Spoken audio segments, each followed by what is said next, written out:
نحمده ونستعينه ونؤمن به ونتوكل عليه ونعوذ بالله من شرور أنفسنا ومن سيئات أعمالنا من يهده الله فلا مضل له ومن يضلل فلا هادي له نشهد أن لا إله إلا الله وحده لا شريك له ونشهد أن سيدنا ونبينا ومولانا محمدا صلى الله عليه وسلم عبده ورسوله اللهم صل وسلم وبارك على رسولك سيدنا ومولانا محمد وعلى آل وأصحاب سيدنا ومولانا محمد وعلى جميع الأنبياء والمرسلين وآلهم وصحبهم والتابعين لهم بإحسان إلى يوم الدين أما بعد فأعوذ بالله من الشيطان الرجيم بسم الله الرحمن الرحيم تبارك الذي بيده الملك وهو على كل شيء قدير الذي خلق الموت والحياة ليبلوكم أيكم أحسن عملا وهو العزيز الغفور الذي خلق 7 سماوات طباقا ما ترى في خلق الرحمن من تفاوت فارجع البصر هل ترى من فطور ثم ارجع البصر كرتين ينقلب إليك البصر خاسئا وهو حسير صدق الله العظيم صدق وصدق وبلغ رسوله النبي الكريم ونحن على ما قال ربنا من الشاهدين الشاكرين والحمد لله رب العالمين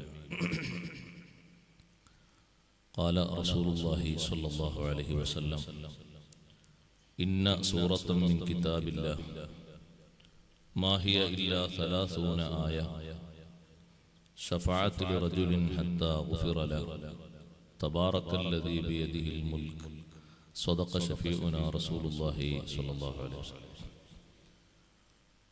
أزكى الصلاة مع السلام المنتشر ما لاح نجم والدياجي تعتكر تترى على خير البنين من مضر من بين رسل الله وأصيت الدرر بحر العطايا المصطفى العالي القدر أهل الشفاعة خير من جاء بالزبر ركن الهدى وابن الندى وهو البدر بتمامه ولنوره استحيا القمر يا رب صل على النبي محمد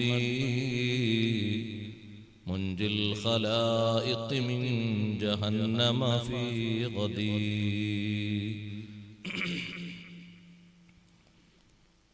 സർവാദരണീയരായ സയ്യിദ് അവർകളെ, ഉസ്താദുമാരെ, പണ്ഡിതന്മാരെ, രക്ഷിതാക്കളെ, മാന്യ സഹോദരന്മാരെ, സഹോദരിമാരെ, സുഹൃത്തുക്കളെ, അൽഹംദുലില്ലാഹ് അല്ലാഹുവിന്റെ അതിമഹത്തായ അനുഗ്രഹത്താൽ വീണ്ടും റിഫാഇ ദഫ് വാർഷികത്തോടനുബന്ധിച്ച് നടത്തപ്പെടുന്ന വിശുദ്ധ ഖുർആൻ പ്രഭാഷണ സദസ്സിലാണ് നാം ഉള്ളത്. അല്ലാഹു സുബ്ഹാനഹു വ തആല വിശുദ്ധ ഖുർആനിന്റെ ബറക്കത്ത്,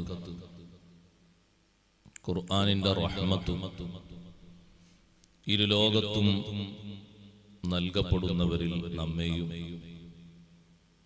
നമ്മുടെ മാതാപിതാക്കൾ, ഉസ്താദുമാർ, സ്നേഹജനങ്ങൾ, വിജ്ഞാന മാർഗങ്ങളിൽ നമ്മെ സഹായിച്ചവർ, സംരക്ഷിച്ചവർ, നമ്മുടെ ഈ പള്ളിയുടെ ചാരത്ത് അന്ത്യവിശ്രമം കൊള്ളുന്നവർ എല്ലാവരെയും അല്ലാഹു അനുഗ്രഹിക്കുമാറാകട്ടെ. ഇരുലോകത്തും ആ റഹ്മത്തും ബറക്കത്തും ലഭിക്കുന്നവരിൽ അവരെയും നമ്മെയും അല്ലാഹു ഉൾപ്പെടുത്തുമാറാകട്ടെ. സൂറത്തുൽ മുൽക്ക്, തബാറക സൂറത്ത് എന്നൊക്കെ പേരിട്ട് വിളിക്കുന്ന വളരെ പ്രസിദ്ധമായ ഒരു സൂറത്താണ് കുറഞ്ഞ ദിവസങ്ങളിലായി അല്പനേരം നാം സംസാരിക്കുന്നത്. നാം ഈ പറയുന്നത് ഈ സൂറത്തിന്റെ മുഴുവൻ വിശദീകരണങ്ങൾ അല്ല. മുഴുവൻ വിശദീകരണങ്ങളും പറയാൻ നമുക്ക് നമ്മുടെ ഈ ചെറിയ അറിവ് കൊണ്ട് അള്ളാഹുവിന്റെ മഹാന്മാരായ ഖുർആൻ മുഫസ്സിറുകൾ രേഖപ്പെടുത്തി വെച്ചത് പറയാൻ ഇനിയും ഒരുപാട് ദിവസങ്ങൾ വേണ്ടി വരും. പരിശുദ്ധ ഖുർആനിന്റെ അർത്ഥവ്യാപ്തി അങ്ങനെയാണ്. ഒരു ആയത്തിൽ നിന്ന് തന്നെ 100 കൂട്ടം വിഷയങ്ങൾ പഠിപ്പിക്കുന്ന അർത്ഥ വ്യാപ്തിയും വിശദീകരണവും ഖുർആനിലുണ്ട്. അതുകൊണ്ടാണ് ഖുർആനിലെ മുഴുവൻ ആശയങ്ങളും ബിസ്മില്ലാഹിർ റഹ്മാനിർ റഹീം എന്ന ആയത്തിൽ ഉൾപ്പെട്ടിട്ടുണ്ട് എന്ന് പണ്ഡിതർ പഠിപ്പിച്ചത്. ഖുർആനിലെ 114 അധ്യായങ്ങളിലെ മുഴുവൻ വിശദീകരണങ്ങളും ആ ഒരൊറ്റ ആയത്തിലുണ്ട്. അതൊരു വെറും വാക്ക് പറഞ്ഞതല്ല.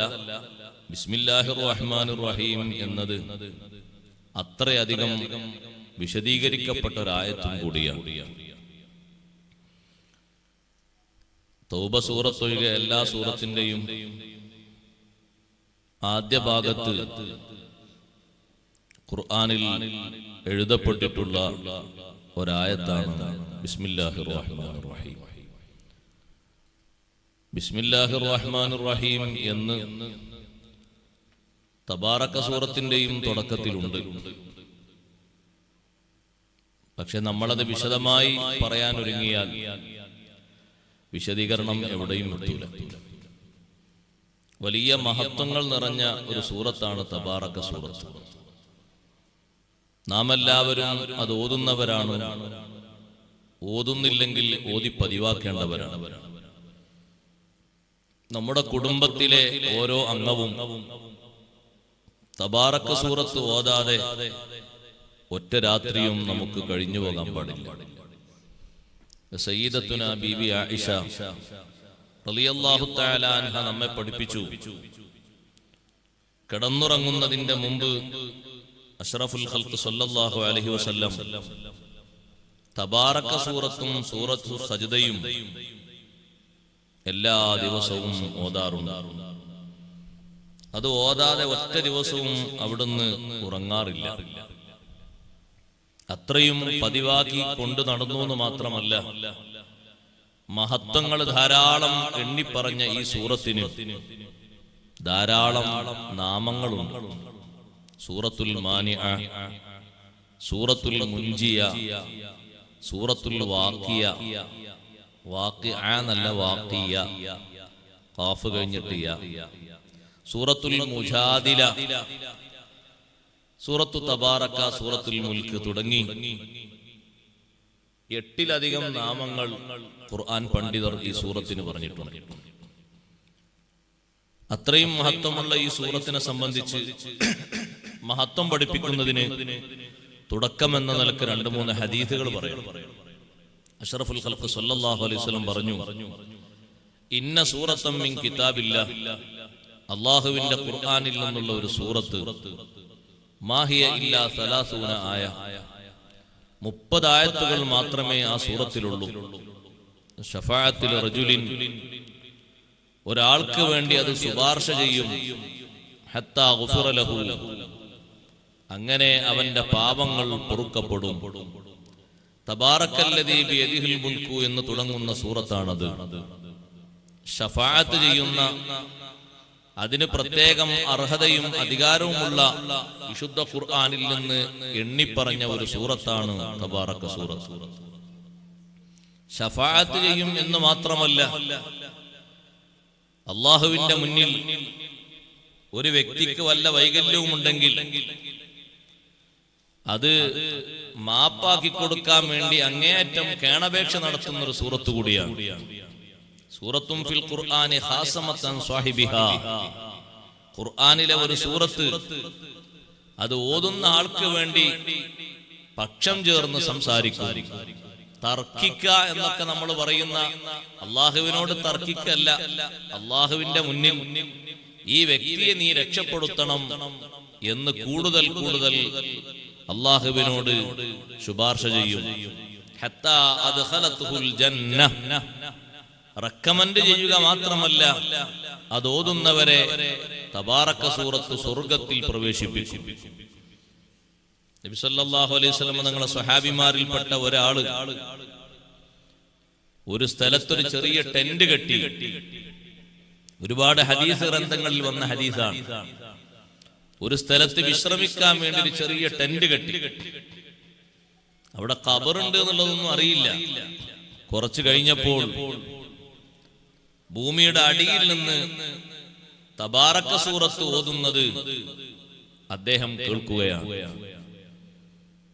ഈ ടെന്റ് കെട്ടിയിട്ട് അവിടെ ഇരിക്കുമ്പോ താഴ്ഭാഗത്ത് നിന്ന് തബാറക സൂറത്ത് ഓതുന്നത് കേൾക്കുന്നു. കേൾക്കാനൊരു കഴിവ് വേണം, എല്ലാവർക്കും അതിന് കഴിയില്ല. കാണാനും പ്രത്യേക ഒരു കഴിവ് വേണം.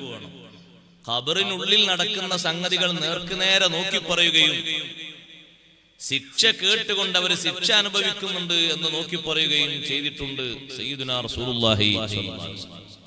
അമ്പിയാക്കളിൽ ഒരുപാട് നബിമാരങ്ങനെ ചെയ്തിട്ടുണ്ട്. മൂസാ നബി അലൈഹിസ്സലാം, ഈസാ നബി അലൈഹിസ്സലാം തുടങ്ങി ഒരുപാട് നബിമാർ ഖബറാളികൾ അനുഭവിക്കുന്ന ശിക്ഷയെപ്പറ്റി പുറത്തു പറയുകയും ആ ശിക്ഷയുടെ കാരണങ്ങൾ പഠിപ്പിച്ചു കൊടുക്കുകയും ചെയ്തിട്ടുണ്ട്. അപ്പൊ ഈ സ്വഹാബി തബാറക സൂറത്ത് ഓതുന്നത് കേട്ടപ്പോ നബി സല്ലല്ലാഹു അലൈഹി വസല്ലം തങ്ങൾ അടുത്ത് ചെന്നിട്ട് ഇങ്ങനെ ഒരു വിവരം പറഞ്ഞു. ഖബറുണ്ട് എന്നറിയാതെ ഒരു സ്ഥലത്ത് ഞാൻ വിശ്രമിക്കാൻ വേണ്ടി ചെറിയ ഒരു ടെന്റ് കെട്ടി. അപ്പോഴാണ് ഭൂമിയുടെ അടിയിൽ നിന്ന് തബാറക ഓതുന്നത് കേൾക്കുന്നത്. അത് പറഞ്ഞപ്പോ നബി സല്ലല്ലാഹു അലൈഹി വസല്ലം തങ്ങൾ പറഞ്ഞു, ഹിയൽ മാനിഅതു, ആ സൂറത്തിന് അൽ മാനിഅ എന്നൊരു പേര് പറഞ്ഞു. അൽ മാനിഅ, തടയുന്നത്. തടയുന്നത്. ഹിയൽ മുൻജിയതു, രക്ഷപ്പെടുത്തുന്ന സൂറത്താണ്. തുൻജീഹി മിൻ അദാബിൽ ഖബർ, ഖബർ ശിക്ഷയിൽ നിന്ന് രക്ഷപ്പെടുത്തുന്ന സൂറത്താണ്. ഖബറിന്റെ ഉള്ളിൽ ഒരാൾ ഖുർആൻ ഓതി എന്നാണ് ഇപ്പൊ ഈ ഹദീസിൽ നമ്മൾ പറഞ്ഞു കേട്ടത്. അതൊക്കെ വലിയ സൗഭാഗ്യമുള്ള ആളുകൾക്ക് കിട്ടുന്ന ഒരു ഭാഗ്യമാണ്. ദുനിയാവിൽ വെച്ച് ഓതിയിട്ടും നിസ്കരിച്ചിട്ടും എത്രയായിട്ടും അതിന്റെ ആഗ്രഹം തീരാത്തവർ അള്ളാഹുവിനോട് ചോദിക്കുന്ന ചോദ്യങ്ങളിൽ ഒന്നാണ്. പല മഹാന്മാരും അങ്ങനെ ചെയ്തിട്ടുണ്ട്.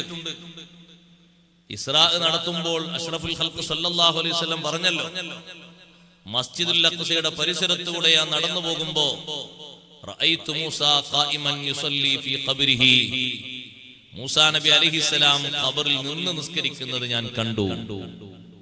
ഇമാം മുസ്ലിം റഹ്മത്തുള്ളാഹി റിപ്പോർട്ട് ചെയ്ത ഹദീസാണ്.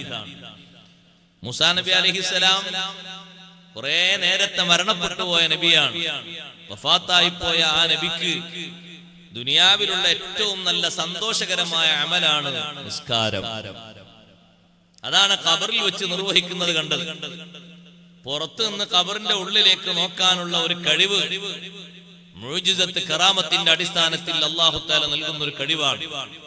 അതുകൂടി മനസ്സിലാക്കണം. ഖബർ ശിക്ഷ നമുക്കൊക്കെ കേൾപ്പിച്ചാൽ എന്താന്ന് ചോദിക്കും. അങ്ങനെ ഉണ്ടാവും ആൾക്കാരെ മനസ്സിൽ. കുറച്ചൊക്കെ ഒരു ഖബർ ശിക്ഷ നമുക്കും കേട്ടൂടെ? നമ്മൾ കേട്ടാ അതോടുകൂടെ കഴിഞ്ഞു.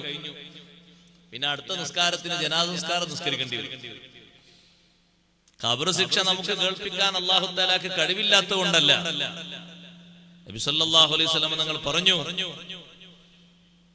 ലൗലാ അന്നകും ദുഫിൻതും, നിങ്ങളെ മറവ് ചെയ്യപ്പെടൂലായിരുന്നുവെങ്കിൽ ലദഅഉതുല്ലാഹ അൻ യുസ്മിഅകും മിൻ അദാബിൽ ഖബ്രി ശൈആ, ഖബർ ശിക്ഷയിൽ നിന്നൊരൽപ്പം നിങ്ങൾക്ക് കേൾപ്പിച്ചു തരാൻ ഞാൻ അള്ളാഹുവിനോട് പ്രാർത്ഥിക്കുമായിരുന്നു. നിങ്ങളൊക്കെ മരിച്ച് ഖബറിന്റെ ഉള്ളിലേക്ക് വരാനുള്ളവരാണല്ലോ. ചിലർക്കൊന്നും പറഞ്ഞാൽ അത് ദഹിക്കുകയില്ല. ഖബറിൽ അങ്ങനെ ഒരു ശിക്ഷയോ? അത്ര വലിയ ഘോര ശബ്ദമാണെങ്കിൽ പുറത്തേക്കത് കേൾക്കണ്ടേ എന്നൊക്കെ സംശയം ചോദിക്കും ചിലര്. അള്ളാഹുവിന്റെ കഴിവിൽ ഇതൊന്നും സഹോദരങ്ങളെ ഒരു വലിയ വിഷയം അല്ല. റബ്ബ് സുബ്ഹാനഹു വ തആല തീരുമാനിച്ചാൽ എത്രയും സ്വകാര്യയിൽ ഏത് കാര്യങ്ങളും നിർവഹിക്കാൻ കഴിയും. ലോകത്തതിന് ഉദാഹരണങ്ങൾ ധാരാളമുണ്ട്. ഖബറിന്റെ ഉള്ളിൽ കിടക്കുന്ന അവസ്ഥ നോക്കിയിട്ട് പുറത്തുള്ള ആളുകളോട് വിവരം പറയുന്നത് മഹാന്മാർക്ക് അല്ലാഹു നൽകിയ വലിയൊരു ബഹുമാനമാണ്. ഖബറിന്റെ ഉള്ളിൽ അമൽ ചെയ്യുക അതും വലിയ ബഹുമാനമാണ്. 50 കൊല്ലക്കാലം തഹജ്ജുദിന് എഴുന്നേറ്റുകൊണ്ട് ബഹുമാനപ്പെട്ട സാബിത്തുൽ ബുനാനി റളിയല്ലാഹു അൻഹു ദുആ ചെയ്തൊരു പ്രാർത്ഥനയുണ്ട്. അല്ലാഹുമ്മ ഇൻ കുൻത അഅതൈത അഹദം മിൻ ഖൽഖിക സ്വലാത ഫീ ഖബ്രിഹി ഫഅത്നിഹാ. അല്ലാഹുവേ, നിന്റെ പടപ്പുകളിൽ ആർക്കെങ്കിലും ഖബറിൽ നിസ്കരിക്കാൻ നീ അവസരം കൊടുക്കുന്നുവെങ്കിൽ എനിക്കത് തരണേ അല്ലാഹ്. എന്നെ ഞാൻ മരിച്ചിട്ട് ഖബറിലേക്ക് അങ്ങോട്ട് ജനങ്ങൾ കൊണ്ടുപോയി കിടത്തിയാൽ എനിക്ക് ആ ഖബറിൽ നിസ്കരിക്കാൻ നീ അവസരം തരണം എന്ന് 50 കൊല്ലം ദുആ ചെയ്ത മഹാനാണ് സാബിത്തുൽ ബുനാനി റളിയല്ലാഹു അൻഹു. ചെറിയ ആളാണെന്ന് കരുതരുത്. ബഹുമാനപ്പെട്ട അനസ് ഇബ്നു മാലിക് റളിയല്ലാഹു അൻഹുവിന്റെ ശിഷ്യനാണ്. അല്ലാഹുവിന്റെ റസൂലിന് 10 കൊല്ലം ഖിദ്മത്ത് എടുക്കാൻ ഭാഗ്യം കിട്ടിയ മഹാനല്ലേ അനസ് റളിയല്ലാഹു അൻഹു. ആ അനസ് റളിയല്ലാഹു അൻഹുവിന്റെ ശിഷ്യനാണ് സാബിത്തുൽ ബുനാനി റളിയല്ലാഹു അൻഹു. എന്റെ ഉപ്പമാരോട് സഹോദരങ്ങളോടൊക്കെ ഞാൻ പറയട്ടെ, സാബിത്തുൽ ബുനാനി റളിയല്ലാഹു അൻഹുവിന് കിട്ടിയത് വല്ലാത്തൊരു പൊരുത്തമാണ്. അനസ് റളിയല്ലാഹു അൻഹു എപ്പോഴും വീട്ടിൽ നിന്നിറങ്ങുമ്പോ 2 കൈയിന്റെ മേൽഭാഗത്തും അത്തർ പൂശുന്നൊരു സ്വഭാവമുണ്ട്. ഒരിക്കൽ ഒരാൾ ചോദിച്ചു, എന്തിനാണ് അനസ് തങ്ങളെ ഇങ്ങനെ അത്തർ തേക്കുന്നത്? അനസ് റളിയല്ലാഹു അൻഹു പറഞ്ഞു, എന്റെ ശിഷ്യൻ സാബിത്തുൽ ബുനാനി എന്നെ കണ്ടാൽ എപ്പോൾ കാണുമ്പോഴും 2 കൈയും ഇങ്ങനെ മുറുകെ പിടിക്കും. എന്നിട്ട് തുരുതുരാ എന്റെ കരം ചുംബനം നടത്തും. എന്നിട്ട് പറയും, അള്ളാഹുവിന്റെ റസൂലിന്റെ കരം സ്പർശിക്കാൻ ഭാഗ്യം കിട്ടിയൊരു കൈയല്ലേ, എങ്ങനെ ഞാൻ ചുംബിക്കാതെ വിടും? എപ്പ കണ്ടാലും എന്റെ ശിഷ്യൻ എന്റെ കൈ പിടിച്ചുകൊണ്ട് മുത്തും. നമുക്ക് അങ്ങനെ ഒരു പൊരുത്തം കിട്ടണമെങ്കിൽ ചുംബനം സുന്നത്തുള്ളവരെ കൈയൊക്കെ ചുംബിക്കണം. കൈ ചുംബിക്കൽ സുന്നത്തുള്ള ഒരു വിഭാഗമാണ് ബാപ്പയും ഉമ്മയും, വല്യുപ്പയും വല്യുമ്മയും. ഇവിടെ വല്യുപ്പാന്നല്ലേ പറയാ, വേറെ പേരുണ്ട്. ഉപ്പാപ്പ, അങ്ങനെ ആയിക്കോട്ടെ. ഉപ്പാപ്പയും ഉമ്മാമയും. ആളുകൾക്ക് അത് സംശയം, സ്വന്തം ബാപ്പാന്റെ കൈ പിടിക്കും. അതെ, ബാപ്പ അത്ര വലിയ ആലിമൊന്നുമല്ല, ബാപ്പ ഒരു കച്ചവടക്കാരനാണ്. ശരി, ബാപ്പക്ക് ക്വാളിഫിക്കേഷൻ അടിസ്ഥാനത്തിലല്ല, ബാപ്പക്ക് ഇൽമിന്റെ ഉയർച്ചയോ ഇബാദത്തിന്റെ ഉയർച്ചയോ നോക്കിയിട്ടല്ല ചുംബനം സുന്നത്തായത്. ബാപ്പ നമുക്ക് ജന്മം നൽകുന്നതിന് നിമിത്തമായി കാരണമായി വർത്തിച്ചു എന്ന നിലക്കാണ്. അതാണ് ബാപ്പക്കും ഉമ്മക്കുള്ള ഏറ്റവും വലിയൊരു സ്ഥാനം. അവര് വിജ്ഞാനം കുറഞ്ഞവരാണെങ്കിലും നിന്റെ കാഴ്ചപ്പാടിൽ ഒരുപക്ഷെ നിന്റെ അത്ര ഇൽമ അവർക്കില്ലെങ്കിലും നിനക്ക് എല്ലാ ഭാഷയും എഴുതാനും വായിക്കാനും അറിയും. ബാപ്പക്ക് അങ്ങനെ അറിയില്ല, നീ നോക്കണ്ട. ഉപ്പാക്ക് അങ്ങനെ നിന്നെ പോലെയുള്ള ബിരുദങ്ങളൊന്നുമില്ല. നിന്റെ സർട്ടിഫിക്കറ്റ് തന്നെ വെച്ചാൽ ഒരു പെട്ടി നിറയെ ഉണ്ടാവും. ബാപ്പക്ക് അത്രയൊന്നുമില്ല. ബാപ്പാകെ 5ാം ക്ലാസ് അല്ലെങ്കിൽ 7ാം ക്ലാസ് 9ാം ക്ലാസ് വരെ പോയിട്ടുള്ളൂ, മതി. ആ ഉപ്പ എന്ന അർത്ഥത്തിലുള്ള ആ ഒരു ബഹുമാനം ചെറുതല്ല. ഉമ്മ എന്ന നിലക്കുള്ള ബഹുമാനവും ചെറുതല്ല. സാബിത്തുൽ ബുനാനി റളിയല്ലാഹു അൻഹു എന്നെ കാണുമ്പോഴൊക്കെ കൈപിടിച്ച് ചുംബിക്കും. അതുകൊണ്ടാണ് ഞാൻ അത്തർ തേക്കുന്നത് എന്ന് അനസ് റളിയല്ലാഹു അൻഹു പറഞ്ഞു. ആ അനസ് റളിയല്ലാഹുവിന്റെ ശിഷ്യനായ സാബിത്തുൽ ബുനാനി റളിയല്ലാഹു അൻഹു 50 കൊല്ലം അല്ലാഹുവിനോട് ദുആ ചെയ്തു. എപ്പോഴാ ദുആ? അന്തിപ്പാതിര നേരത്തെ എഴുന്നേറ്റ് തഹജ്ജുദ് നിസ്കരിച്ചതിന് ശേഷം എന്താണ് ദുആ ചെയ്തത്? നിന്റെ സൃഷ്ടികളിൽ ആർക്കെങ്കിലും ഖബറിൽ നിസ്കരിക്കാൻ അവസരം കൊടുക്കുന്നുവെങ്കിൽ ഫഅതിനിഹാ, എനിക്കത് നൽകണേ അല്ലാ. നിസ്കാരം മയ്യത്ത് നിസ്കാരം കഴിഞ്ഞ് സാബിത്തുൽ ബുനാനി റളിയല്ലാഹു അൻഹു ഖബറിലേക്ക് വെച്ചു. സഹോദരങ്ങളെ, ഖബറിലേക്ക് വെച്ചിട്ട് മുകൾ ഭാഗത്ത് കല്ലിങ്ങനെ അടുക്കി വെച്ചു. മൂടുകല്ല് വെക്കുക എന്ന് കേട്ടിട്ടില്ല. കല്ലൊക്കെ അടുക്കി വെച്ച ശേഷം മണ്ണ് വാരിയിടാൻ വേണ്ടി കല്ല് ക്ലിയർ ആക്കി വെച്ച ആള് മുകളിലേക്ക് കയറിയപ്പോ ഒരു ഭാഗത്ത് നിന്ന് ഒരു കല്ല് താഴോട്ട് വീണുപോയി. ഒരു ഇഷ്ടിക താഴോട്ട് വീണപ്പോ അതൊന്ന് എടുത്ത് ശരിയാക്കി വെക്കാൻ വേണ്ടി വീണ്ടും ഖബറിലേക്ക് ഇറങ്ങിയപ്പോ വഹുവ ഖായിമുൻ യുസല്ലി, സാബിത്തുൽ ബുനാനി റളിയല്ലാഹു അൻഹു നിന്ന് നിസ്കരിക്കുന്നു. ഖബറിലേക്ക് വെച്ച ഉടനെ തന്നെ അല്ലാഹു തആല തൗഫീഖ് നൽകി, ഭാഗ്യം നൽകി. മണ്ണൊക്കെ മൂടിയിട്ട് അവര് പുറത്തു പോകുമ്പോ യസ്മഊന തിലാവത്തൽ ഖുർആനി മിൻ ഖബരിഹി, ആ ഖബറിനകത്ത് നിന്ന് ഖുർആൻ ഓതുന്നത് കേൾക്കുന്നു. എന്തൊരു സന്തോഷാണ്! ഖബറിന്റെ ഉള്ളിൽ സ്വന്തം ഉസ്താദിന്റെ വലത്തെ കൈ അനങ്ങാത്തത് കണ്ടപ്പോ എത്രയോ സമയം ആ ഖബറിന്റെ സമീപത്തിൽ നിന്ന് ദുആ ചെയ്ത് ആ കൈയിന് ശരിയായ സൗന്ദര്യാവസ്ഥ വാങ്ങിക്കൊടുത്തില്ലേ ബഹുമാനപ്പെട്ട ശൈഖ് അബ്ദുൽ ഖാദിർ ജീലാനി ഖദ്ദസല്ലാഹു സിർറഹുൽ അസീസ്. ഖബറാകത്തുസ്താദേ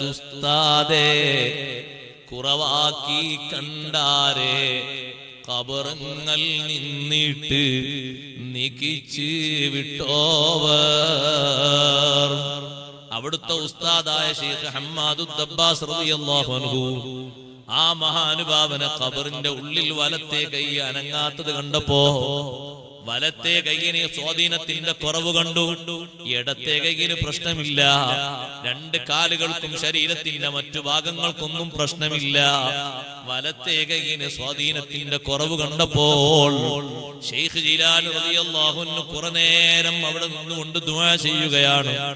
ദുആ ചെയ്ത ശേഷം പിന്നെ മഹാനവർകൾ ഉസ്താദിന്റെ ഖബറിന്റെ ഉള്ളിൽ വലത്തെ കൈ ഇടത്തെ കൈ പോലെ അങ്ങോട്ടും ഇങ്ങോട്ടും ചലിക്കുന്ന അവസ്ഥയും അതിന്റെ നല്ല സന്തോഷകരമായ അവസ്ഥയും കണ്ടപ്പോ തിരിച്ചു നിന്നുകൊണ്ട് ശിഷ്യന്മാരിലേക്ക് തിരിച്ചു നിന്നുകൊണ്ട് പുഞ്ചിരിക്കുമ്പോ ശിഷ്യന്മാര് ചോദിച്ചു, അല്ല ഉസ്താദേ, കുറെ നേരം നിങ്ങൾ ഒറ്റക്ക് തന്നെ സിയാറത്ത് ചെയ്തല്ലോ, എന്താണ് അതിന്റെ കാര്യം? ശൈഖ് ജീലാനി റളിയല്ലാഹു അൻഹു പറഞ്ഞു, എന്റെ ഉസ്താദിന്റെ വലത്തെ കൈ അനങ്ങാത്ത രൂപം കണ്ടപ്പോ ഞാൻ അല്ലാഹുവിനോട് ആ വിഷയത്തിൽ ശഫാഅത്ത് ചോദിക്കുകയാണ്. എന്റെ ശഫാഅത്ത് കേട്ടപ്പോൾ എല്ലാ ഔലിയാക്കളും ഇതേ വിഷയത്തിൽ അല്ലാഹുവിനോട് പ്രാർത്ഥന നടത്തി. എന്റെ ഉസ്താദിന്റെ വലത്തെ കൈയിന് നല്ല സ്വാധീനവും ശക്തിയും അല്ലാഹു തിരിച്ചു കൊടുത്തു. അങ്ങനെ ഒരു സംഭവം പറഞ്ഞുകൊണ്ട് ശൈഖ് ജീലാനി റളിയല്ലാഹു അൻഹു തിരിച്ചു പോന്നു. പക്ഷേ മഹാനവർകൾ ദർസ് നടത്തുന്ന സ്ഥലത്തെത്തിയപ്പോ ഈ ഖബറിനകത്തുള്ള ഹമ്മാദുദ് ദബ്ബാസ് റളിയല്ലാഹു അൻഹുവിന്റെ ശിഷ്യന്മാരിൽപ്പെട്ട പലരും അത് എതിർത്തു. അങ്ങനെ ഉണ്ടാകൂല, അത് ശൈഖ് ജീലാനി റളിയല്ലാഹു അൻഹു പറയുന്നത് അങ്ങനെ അങ്ങോട്ട് വിശ്വസിക്കാൻ കഴിയില്ല എന്ന് പറഞ്ഞു. അപ്പൊ ശൈഖ് ജീലാനി റളിയല്ലാഹു അൻഹു പറഞ്ഞു, നിങ്ങൾ ഈ മദ്രസയിൽ നിന്ന് പുറത്തു പോകരുത്, ഇവിടെ തന്നെ നിൽക്കണം, ഇതിന്റെ മുറ്റത്ത് തന്നെ നിൽക്കണം. ഞാൻ ഈ പറഞ്ഞത് ശരിയാണെന്ന് നിങ്ങൾക്ക് ബോധ്യപ്പെടുത്തി തരാൻ പറ്റുന്ന രണ്ട് സാക്ഷികൾ വന്നിട്ട് റിപ്പോർട്ട് കേട്ടിട്ടേ നിങ്ങൾ പോകാവൂ, അല്ലാതെ നിങ്ങൾ പോകരുത്. എത്ര സമയം നിങ്ങൾ കാത്തു നിൽക്കേണ്ടി വന്നാലും ഇവിടെ നിൽക്കണം. കുറച്ചു കഴിഞ്ഞപ്പോ രണ്ട് വലിയ പണ്ഡിതന്മാര്, ഒന്ന് ബഹുമാനപ്പെട്ട ശൈഖ് യൂസുഫുൽ ഹമദാനി റളിയല്ലാഹു അൻഹു, വേറെ അക്കാലത്ത് ജീവിച്ചിരിക്കുന്ന വേറൊരു പണ്ഡിതനും, രണ്ടുപേരും വന്നിട്ട് പറഞ്ഞു, ശൈഖ് ജീലാനി റളിയല്ലാഹു അൻഹു ആ പറഞ്ഞത് ശരിയാണ്. ഹമ്മാദുദ് ദബ്ബാസ് റളിയല്ലാഹു അൻഹുവിന്റെ കയ്യിന് അല്ലാഹു തആല നല്ല സൗന്ദര്യവും സ്വാധീനവും മടക്കി കൊടുത്തു എന്ന് പറഞ്ഞതും നേരത്തെ അതിനുള്ള നിശ്ചലാവസ്ഥ പറഞ്ഞതും രണ്ടും ശരിയാണ്. അപ്പൊ ജനങ്ങളെല്ലാം ശൈഖ് ജീലാനി റളിയല്ലാഹു അൻഹു മുന്നിൽ പോയി മാപ്പ് പറഞ്ഞു. എതിർത്ത ആളുകളൊക്കെ സമ്മതിച്ചു. പറഞ്ഞു വന്നത് ഖബറിന്റെ പുറത്തുനിന്ന് ഉള്ളിലേക്ക് നോക്കിക്കാണാനുള്ള കഴിവ്, അത് മുഅ്ജിസത്തിന്റെയും കറാമത്തിന്റെയും അടിസ്ഥാനത്തിൽ അല്ലാഹു നൽകുന്നതാണ്. ആ കഴിവുള്ളതും വലിയൊരു കഴിവ് തന്നെയാണ്. ഇവിടെ ഭൂമിക്കടിയിൽ നിന്ന് ഖുർആൻ ഓത്ത് കേട്ടില്ലേ സ്വഹാബി? തബാറക സൂറത്ത് ഓതുന്നത് കേട്ടിട്ടില്ലേ വിഷയം പോയി പറഞ്ഞത്? അപ്പൊ നബി സല്ലല്ലാഹു അലൈഹി വസല്ലം തങ്ങളെ മറുപടി, അത് ശരിയാണ്. ഹിയൽ മാനിഅതു ആ സൂറത്തിന് അൽ മാനിഅ എന്ന് പേരുണ്ട്. അത് തടയുന്ന സൂറത്താണ്. ഹിയൽ മുൻജിയാ, രക്ഷപ്പെടുത്തുന്ന സൂറത്താണ്. തുൻജീഹി മിൻ അദാബിൽ ഖബർ, ഖബർ ശിക്ഷയിൽ നിന്ന് ആ സൂറത്ത് രക്ഷപ്പെടുത്തും. സഹോദരങ്ങളെ, ഖബർ ശിക്ഷയിൽ നിന്ന് രക്ഷപ്പെടുത്തുന്ന ഈ സൂറത്ത് വലിയ മഹത്വമുള്ള സൂറത്താണ്. ഈ സൂറത്ത് മുഴുവനും ഒറ്റയടിക്കാണ് അല്ലാഹു തആല ഇറക്കിയത്. ഓരോ ഭാഗങ്ങൾ അവതരിപ്പിച്ചതല്ല. 30 സൂറത്തും ഒരുമിച്ചാണ് അല്ലാഹു തആല ഇറക്കി കൊടുത്തത്. നബി സല്ലല്ലാഹു അലൈഹി വസല്ലം നിങ്ങൾക്ക് മാത്രം ഇറക്കി കൊടുത്തൊരു സൂറത്തല്ല ഇത്. തൗറാത്തിലും ഉണ്ട്, ഇഞ്ചീലിലും ഉണ്ട്. റബ്ബ് സുബ്ഹാനഹു വ തആല ഈ സൂറത്തിന്റെ മഹത്വം കഴിഞ്ഞ കാല മുഅ്മിനീങ്ങൾക്കൊക്കെ നൽകിയിട്ടുണ്ട്, നമുക്ക് മാത്രമല്ല. അതിനെ സംബന്ധിച്ചൊരു ഹദീസ് നബി സല്ലല്ലാഹു അലൈഹി വസല്ലം തങ്ങൾ ആ ഹദീസ് കേട്ടപ്പോഴാണ് മദീനത്തുള്ള സർവ്വ ആളുകളും, മക്കയിൽ നിന്ന് അവതരിച്ച സൂറത്താണിത്, ഹിജ്റക്ക് മുമ്പ് അവതരിച്ച സൂറത്താണ്. ഈ സൂറത്തിന്റെ മഹത്വം പറയുന്നത് കേട്ടപ്പോ, ഒരൊറ്റ ഹദീസ് കേട്ടപ്പോ ആ നാട്ടിലുള്ള ചെറിയവരും വലിയവരും, ആണുങ്ങളും പെണ്ണുങ്ങളും, പ്രായമുള്ളവരും അല്ലാത്തവരും ഒക്കെ ഈ സൂറത്ത് കാണാതെ പഠിച്ചുപോയി. കണ്ടിട്ടല്ല, കാണാതെ ഓതി പഠിച്ചുപോയി. കാണാതെ പഠിച്ചതിനൊക്കെ ഒരു സൗന്ദര്യം അനുഭവിക്കാൻ കഴിയുന്നത് ദുനിയാവെന്ന് മാത്രമല്ല, ആഖിറത്തുനിന്നും കൂടിയാണ്. ഒറ്റക്ക് കിടക്കുന്ന ആ കിടത്തത്തിൽ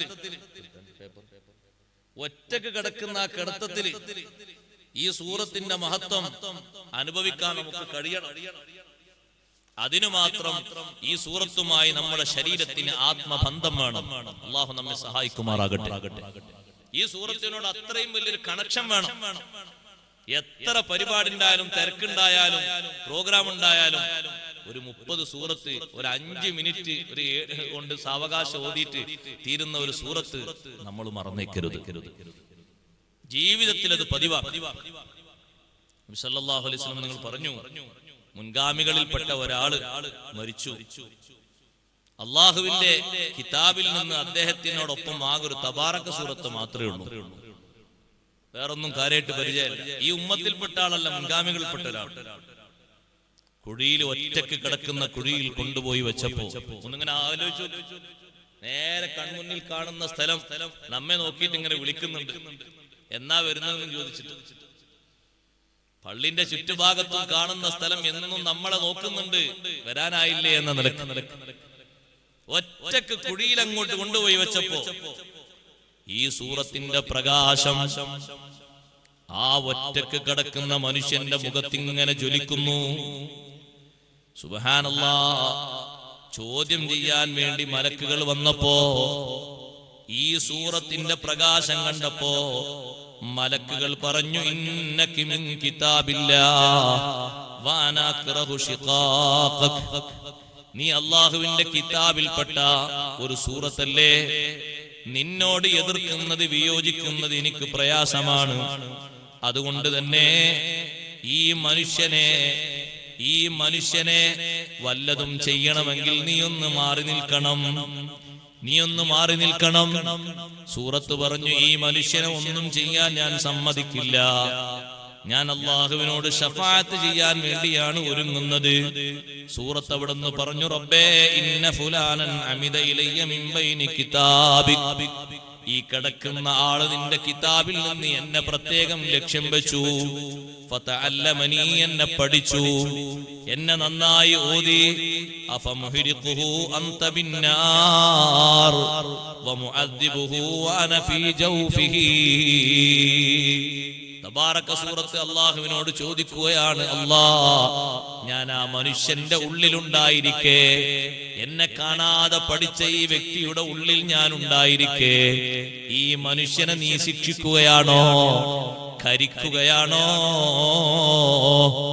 അങ്ങനെ നീ ലക്ഷ്യം വെക്കുന്നുവെങ്കിൽ ഫംഹുനി മിൻ കിതാബിക്, നിന്റെ കിതാബിൽ നിന്ന് എന്നെ മായ്ച്ചു കളയണേ അല്ലാഹ്.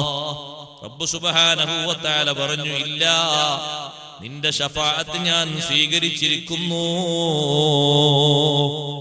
സൂറത്തുൽ മുൽക്ക് ആ മനുഷ്യന്റെ എല്ലാ ഭാഗങ്ങളിലൂടെയും സഞ്ചരിക്കുന്നു. നബി സല്ലല്ലാഹു അലൈഹി വസല്ലം തങ്ങൾ പറയാണ്, ആ മനുഷ്യൻ ഒരുപാട് ഓതിയ നാവില്ലേ, ആ മനുഷ്യന്റെ വായയില്ലേ, വായന്റെ ഭാഗത്ത് വന്നുകൊണ്ട് സൂറത്തുൽ മുൽക്ക് പറയുന്നു, മർഹബം ബിഹാദൽ ഫമി ഫറുബ്ബമാ തലാനി. എന്തൊരു നാവാണ് ഈ നാവ്, എന്തൊരു വായയാണ് ഈ വായ, എത്രയാണ് എന്നെ ഓതിയത്. വമർഹബം ബിഹാദസ്സബിരി ഫറുബ്ബമാ വഅനി. ഈ നെഞ്ചിന് സന്തോഷം, ഈ കാണുന്ന ഈ മനുഷ്യന്റെ മനസ്സിന് സന്തോഷം, എന്നെ കാണാതെ പഠിച്ചല്ലോ. വമർഹബം ബിഹാതൈനിൽ ഖദമൈൻ. ഈ രണ്ട് കാലിനും സന്തോഷം. ഫറുബ്ബമാ ഖാമതാ ബി. എന്നെ ഓതുമ്പോ ചിലപ്പോഴൊക്കെ നിന്നുകൊണ്ട് ഓതിയിട്ടുണ്ട്. അപ്പൊ എന്നെ ഓതാൻ വേണ്ടിയല്ലേ രണ്ട് കാലും കൊണ്ട് നിന്നത്. എന്നിട്ട് ഖബറിന്റെ ഏകാന്തതയില് നേരം പോക്കിന് വേണ്ടി ഈ സൂറത്ത് വരുമെന്ന് സയ്യിദുനാ റസൂലുള്ളാഹി. ആ മനുഷ്യന് ഖബറിന്റെ ഏകാന്തതയിൽ, ഇവിടെ നിങ്ങൾ നോക്ക്, ഒറ്റക്ക് ഒരാൾക്ക് ഇരിക്കാനും ഇബാദത്ത് ചെയ്യാനും കുറെ നേരം ദിക്ർ ചെല്ലാനൊക്കെ പഴയ കാലത്തല്ല, ഇപ്പോ മടിയായിരിക്കും. പഴയ കാലത്ത് ലക്ഷക്കണക്കിന് കോടിക്കണക്കിന് ദിക്റുകൾ ഒറ്റക്ക് ചൊല്ലി തീർക്കുന്ന ആളുകൾ ഉണ്ടായിരുന്നു, മഹാന്മാർ. പഴയ കാലത്തെ പള്ളികളിൽ പോയാൽ അതിനു വേണ്ടി തന്നെ കെട്ടിയുണ്ടാക്കിയ ചില മുറികളെ കാണാം. പൊന്നാനിയും വെളിയങ്കോടൊക്കെ പോയി നോക്കി നിങ്ങൾ. ആ പള്ളിയുടെ ഉള്ളിൽ റിയാദക്ക് വേണ്ടി ദിക്ർ ചൊല്ലി തീർക്കാൻ, ഖുർആനിന്റെ ഖത്ം ഓതി തീർക്കാൻ വേണ്ടി വേറെ ബന്ധങ്ങളൊന്നുമില്ലാതെ ജമാഅത്തിന്റെ സമയമാകുമ്പോ പുറത്തു വന്ന് ജമാഅത്തിൽ സംബന്ധിക്കും, സുന്നത്ത് നിസ്കരിച്ച് വീണ്ടും അകത്തേക്ക് കയറും. അങ്ങനെ ദിവസങ്ങളോളം കഴിഞ്ഞുകൂടി എത്രയോ ആളുകൾ. ഒരു മണിക്കൂർ കിട്ടുമോ നമ്മളെ ശരീരത്തെ പിടിച്ചിരുത്താൻ? പ്രയാസം. ഒരു 10-20 മിനിറ്റ് ഓതുമ്പോഴേക്ക് നമ്മളെ കൈ അപ്പുറത്തുപ്പുറത്തുള്ള ഉപകരണങ്ങളിലൂടെ വർക്ക് ചെയ്യുന്നുണ്ടാവും. ഒരു ഭാഗത്ത് ഓതുന്നുണ്ടാകും, ഒരു ഭാഗത്ത് നല്ല പണിയും നടക്കും, അല്ലേ? ഇപ്പുറത്ത് മൗലിദ് ഓതാണ്, മൗലിദ് നാവുകൊണ്ട് ഇങ്ങനെ ഓതാണ്, ഖൽബുകൊണ്ട് മെസ്സേജ് ഇങ്ങനെ വായിക്കുവാണ്. രണ്ട് ശോല. നാവുകൊണ്ട് മൗലിദ് അങ്ങനെ ഓതുന്നു, മനസ്സുകൊണ്ട് മെസ്സേജ് വായിക്കുന്നു. എത്ര മെസ്സേജ് ആവുന്ന അത്രയും. ഒന്ന് അതിലേക്കൊന്ന് മനസ്സിരുത്തി ചൊല്ലാൻ പോലും കുറച്ചു നേരം ഇരിക്കാൻ നമ്മുടെ ശരീരത്തെ പിടിച്ചിരുത്താൻ വലിയൊരു പ്രയാസം. ആ ഏകാന്തതയിൽ നേരം പോക്കിന് ഒരാളെ കിട്ടുക എന്ന് പറഞ്ഞാൽ അത്ര വലിയ സന്തോഷം എന്തെങ്കിലും ഉണ്ടാകും? ഒന്നൊന്ന് വിലയിരുത്തി നോക്കിയാൽ എത്രമാത്രം വലിയൊരു സ്ഥലമാണ് ആ ഖബർ. ആ ഖബറിന്റെ ഉള്ളില് സഹോദരങ്ങളെ നമ്മളെ കിടത്തുന്നത് ചെരിച്ചാണെങ്കിലും മലർന്നിട്ട് കിടക്കാനും ഇരിക്കാനും നിൽക്കാനും ഒക്കെ വിശാലത ചെയ്യപ്പെടേണ്ട ആളുകൾ. അള്ളാഹു നമ്മെ അനുഗ്രഹിക്കുമാറാകട്ടെ. എല്ലാ ഖബറുകളും ഒരുപോലെയല്ല. മുകൾ നോക്കിയാലൊക്കെ ഒരുപോലെയാണ്, അകം നോക്കിയാൽ പലതും പല രൂപത്തിലാണ്. എല്ലാം ഒരുപോലെ. ഈ മനുഷ്യന് ഖബറിന്റെ ഏകാന്തതയിൽ നേരം പോക്കിന് വേണ്ടി, ഏകാന്തത അനുഭവപ്പെടുന്നത് എന്ന് കരുതിയിട്ട് നേരം പോക്കിന് വേണ്ടി ആ സൂറത്ത് കൂടെയുണ്ടാകും. ഈ ഹദീസ് അങ്ങ് പറഞ്ഞപ്പോൾ ലം യബ്ഖ സഗീറുൻ വലാ കബീറുൻ വലാ ഹുറുൻ വലാ അബ്ദുൻ ഇല്ലാ തഅല്ലമഹാ. മദീനയിലെ ചെറുതും വലുതും, അടിമകളും സ്വതന്ത്രരും, ആണും പെണ്ണും എല്ലാവരും തബാറക സൂറത്ത് പഠിച്ചു. എല്ലാവരും അത് ഓതാൻ വേണ്ടി പഠിച്ചു. നബി സല്ലല്ലാഹു അലൈഹി വസല്ലം തങ്ങളുടെ ആഗ്രഹം കൂടിയാണ് സഹോദരങ്ങളെ, സഹോദരിമാരെ, തബാറക സൂറത്ത് കാണാതെ പഠിക്കുന്നത്. അല്ലാഹു നമ്മെ സഹായിക്കുമാറാകട്ടെ. കുട്ടികൾ കണ്ടില്ലേ, നിങ്ങൾ കാണാതെ ഓതി പഠിക്കുന്ന തബാറക സൂറത്ത്. ചെറുപ്പത്തിൽ തന്നെ അവരത് പഠിച്ച് ശീലമാക്കി വരുന്നു. ഓതിയാൽ തന്നെ, നിത്യമായി ഓതിയാൽ തന്നെ കാണാതെ പഠിയും. തബാറക സൂറത്തിന്റെ മഹത്വം പറഞ്ഞപ്പോ ഇബ്നു അബ്ബാസ് റളിയല്ലാഹു അൻഹു പറഞ്ഞു, ഒരാളെ വിളിച്ചിട്ട് പറഞ്ഞു, അലാ അത്ഹഫുക ബിഹദീസിൻ തഫറഹു ബിഹി. സന്തോഷിക്കാൻ പറ്റുന്ന ഒരു ഹദീസ് നിങ്ങൾക്ക് ഞാൻ പറഞ്ഞു തരട്ടെ. നല്ല സന്തോഷമുള്ള ഒരു ഹദീസാണ്. കേട്ട ആള് പറഞ്ഞു, ബലാ, പറഞ്ഞോളൂ. അപ്പോൾ ഇബ്നു അബ്ബാസ് റളിയല്ലാഹു അൻഹു പറഞ്ഞു, ഇഖ്റ തബാറകല്ലദീ ബിയദിഹിൽ മുൽക്ക്. തബാറകല്ലദീ ബിയദിഹിൽ മുൽക്ക് എന്ന സൂറത്ത് നീ ഓതണം. വഅല്ലിംഹാ അഹ്ലക്, നിന്റെ വീട്ടുകാർക്ക് നീ അത് പഠിപ്പിക്കണം. വജമീഅ വലദിക, നിന്റെ മക്കൾക്ക് മുഴുവനും പഠിപ്പിക്കണം. വസിബിയാന ബൈതിക, നിന്റെ വീട്ടിലെ എല്ലാ കുട്ടികൾക്കും പഠിപ്പിക്കണം. വജീറാനക, നിന്റെ അയൽവാസികൾക്കും നീ പഠിപ്പിക്കണം. ഫഇന്നഹൽ മുൻജിയതു വൽ മുജാദിലതു യൗമൽ ഖിയാമ. മുജാദില, തർക്കിക്കുന്ന ഒരു സൂറത്താണ് ഈ സൂറത്ത്. ഓതുന്ന ആൾക്ക് വേണ്ടി, ഓതിയ ആൾക്ക് വേണ്ടി തർക്കിക്കും. പടച്ച റബ്ബിന്റെ മുന്നിൽ പറയും, അല്ലാഹുവേ, കുഴപ്പങ്ങളൊക്കെ ആൾക്ക് ഒരുപാടുണ്ട്, ശരിയാ, പക്ഷെ അയാളെ നരകത്തിലേക്ക് വിടാൻ പറ്റില്ല. എന്നെ ഓതിയ ആളാണ്, എല്ലാ ദിവസവും അതിനു വേണ്ടി രാത്രി കുറച്ച് ടൈം ചെലവഴിച്ച ആളാണ്.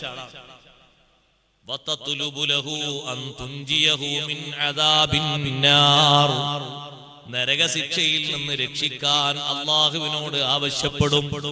ഇത് ഓതിയ ആളെ നരകശിക്ഷയിൽ കടത്തരുത്, നരകശിക്ഷയിൽ നിന്ന് രക്ഷിക്കണമെന്ന് അള്ളാഹുവിനോട് ആവശ്യപ്പെടും. ഖബർ ശിക്ഷയിൽ നിന്നും ഇത് ഓതിയ ആള് രക്ഷപ്പെടും. ഖബർ ശിക്ഷ എന്ന് പറഞ്ഞാൽ ഞാനത് വിശദീകരിക്കുന്നില്ല, നമുക്ക് അനുഭവിച്ചാലും കേട്ടാലും സഹിക്കാൻ കഴിയാത്ത ഒന്നാണ് ഖബറിലെ ശിക്ഷ. ഖബറിന്റെ ശിക്ഷ ചെറുതൊന്നുമല്ല, വളരെ ഗൗരവതരമാണ് ഖബറിന്റെ ഉള്ളിലുള്ള അദാബ്. ഉസ്മാൻ ഇബ്നു അഫ്ഫാൻ റളിയല്ലാഹു അൻഹു ഖബർ കാണുമ്പോ കരഞ്ഞിരുന്നത് വെറുതെയല്ല. നബി സല്ലല്ലാഹു അലൈഹി വസല്ലം നിങ്ങൾ പറഞ്ഞു, ഖബറിനകത്ത് അദാബൊന്നും ഇല്ലാതെ ഒരാൾ രക്ഷപ്പെടുകയാണെങ്കിൽ ശേഷമുള്ള ജീവിതം മഹ്ശറിലേക്ക് വന്നിട്ടും മറ്റൊക്കെ എളുപ്പാണ്. ഖബറിന്റെ ഉള്ളിൽ തന്നെ കുടുങ്ങിയ ആളാണോ, പരീക്ഷണം അനുഭവിക്കേണ്ടി വന്ന അദാബ് അനുഭവിക്കേണ്ടി വന്ന ആളാണോ, ശേഷമുള്ളത് വല്ലാത്ത പ്രയാസമാണ്, രക്ഷപ്പെടാൻ കഴിയില്ല. ആ ഖബർ ശിക്ഷയിൽ നിന്ന് കാവൽ നൽകുന്ന സൂറത്ത്. ഈ വിഷയം ഇങ്ങനെ പറഞ്ഞിട്ട് ഇബ്നു അബ്ബാസ് റളിയല്ലാഹു അൻഹു പറഞ്ഞു, ഈ സൂറത്തിന്റെ മഹത്വം പറഞ്ഞിട്ട് നബി സല്ലല്ലാഹു അലൈഹി വസല്ലം നിങ്ങൾ പറഞ്ഞു, ലവദിത്തു അന്നഹാ ഫീ ഖൽബി കുല്ലി ഇൻസാനിൻ മിൻ ഉമ്മതി, എന്റെ സമുദായത്തിലെ ഓരോരുത്തരുടെയും മനസ്സിൽ ഈ സൂറത്ത് ഉണ്ടാകണമെന്ന് ഞാൻ ആഗ്രഹിക്കുന്നു. എല്ലാവരും കാണാതെ പഠിക്കണം. അത് നമ്മുടെ ഒരു ആഗ്രഹമല്ല, നമ്മുടെ നേതാവ് സയ്യിദുനാ റസൂലുള്ളാഹി സ്വല്ലല്ലാഹു അലൈഹി വസല്ലം തങ്ങളുടെ ആഗ്രഹമാണ്. ആ ആഗ്രഹം സാധിപ്പിച്ചു കൊടുത്താൽ, നിറവേറ്റി കൊടുത്താൽ നമുക്ക് വിജയിക്കാൻ പറ്റും.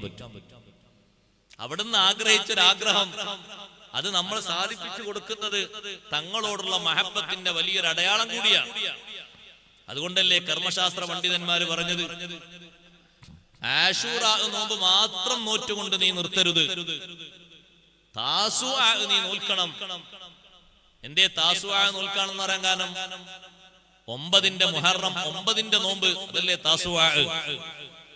ആശൂറാ നോമ്പാ നബി സല്ലല്ലാഹു അലൈഹി വസല്ലം നിങ്ങൾ നോറ്റത്, താസുആ നോറ്റിട്ടില്ല. പക്ഷെ നോൽക്കാൻ വേണ്ടി തങ്ങൾ ആഗ്രഹം പ്രകടിപ്പിച്ച നോമ്പാണ് മുഹറം 9 നോമ്പ്. സംഗതി വശാൽ 9 നോക്കാൻ നിനക്ക് പറ്റിയില്ല, എന്നാ പിന്നെ 10ഉം 11എങ്കിലും നോൽക്കണം. 10 മാത്രം നോറ്റ് നിർത്തരുത്.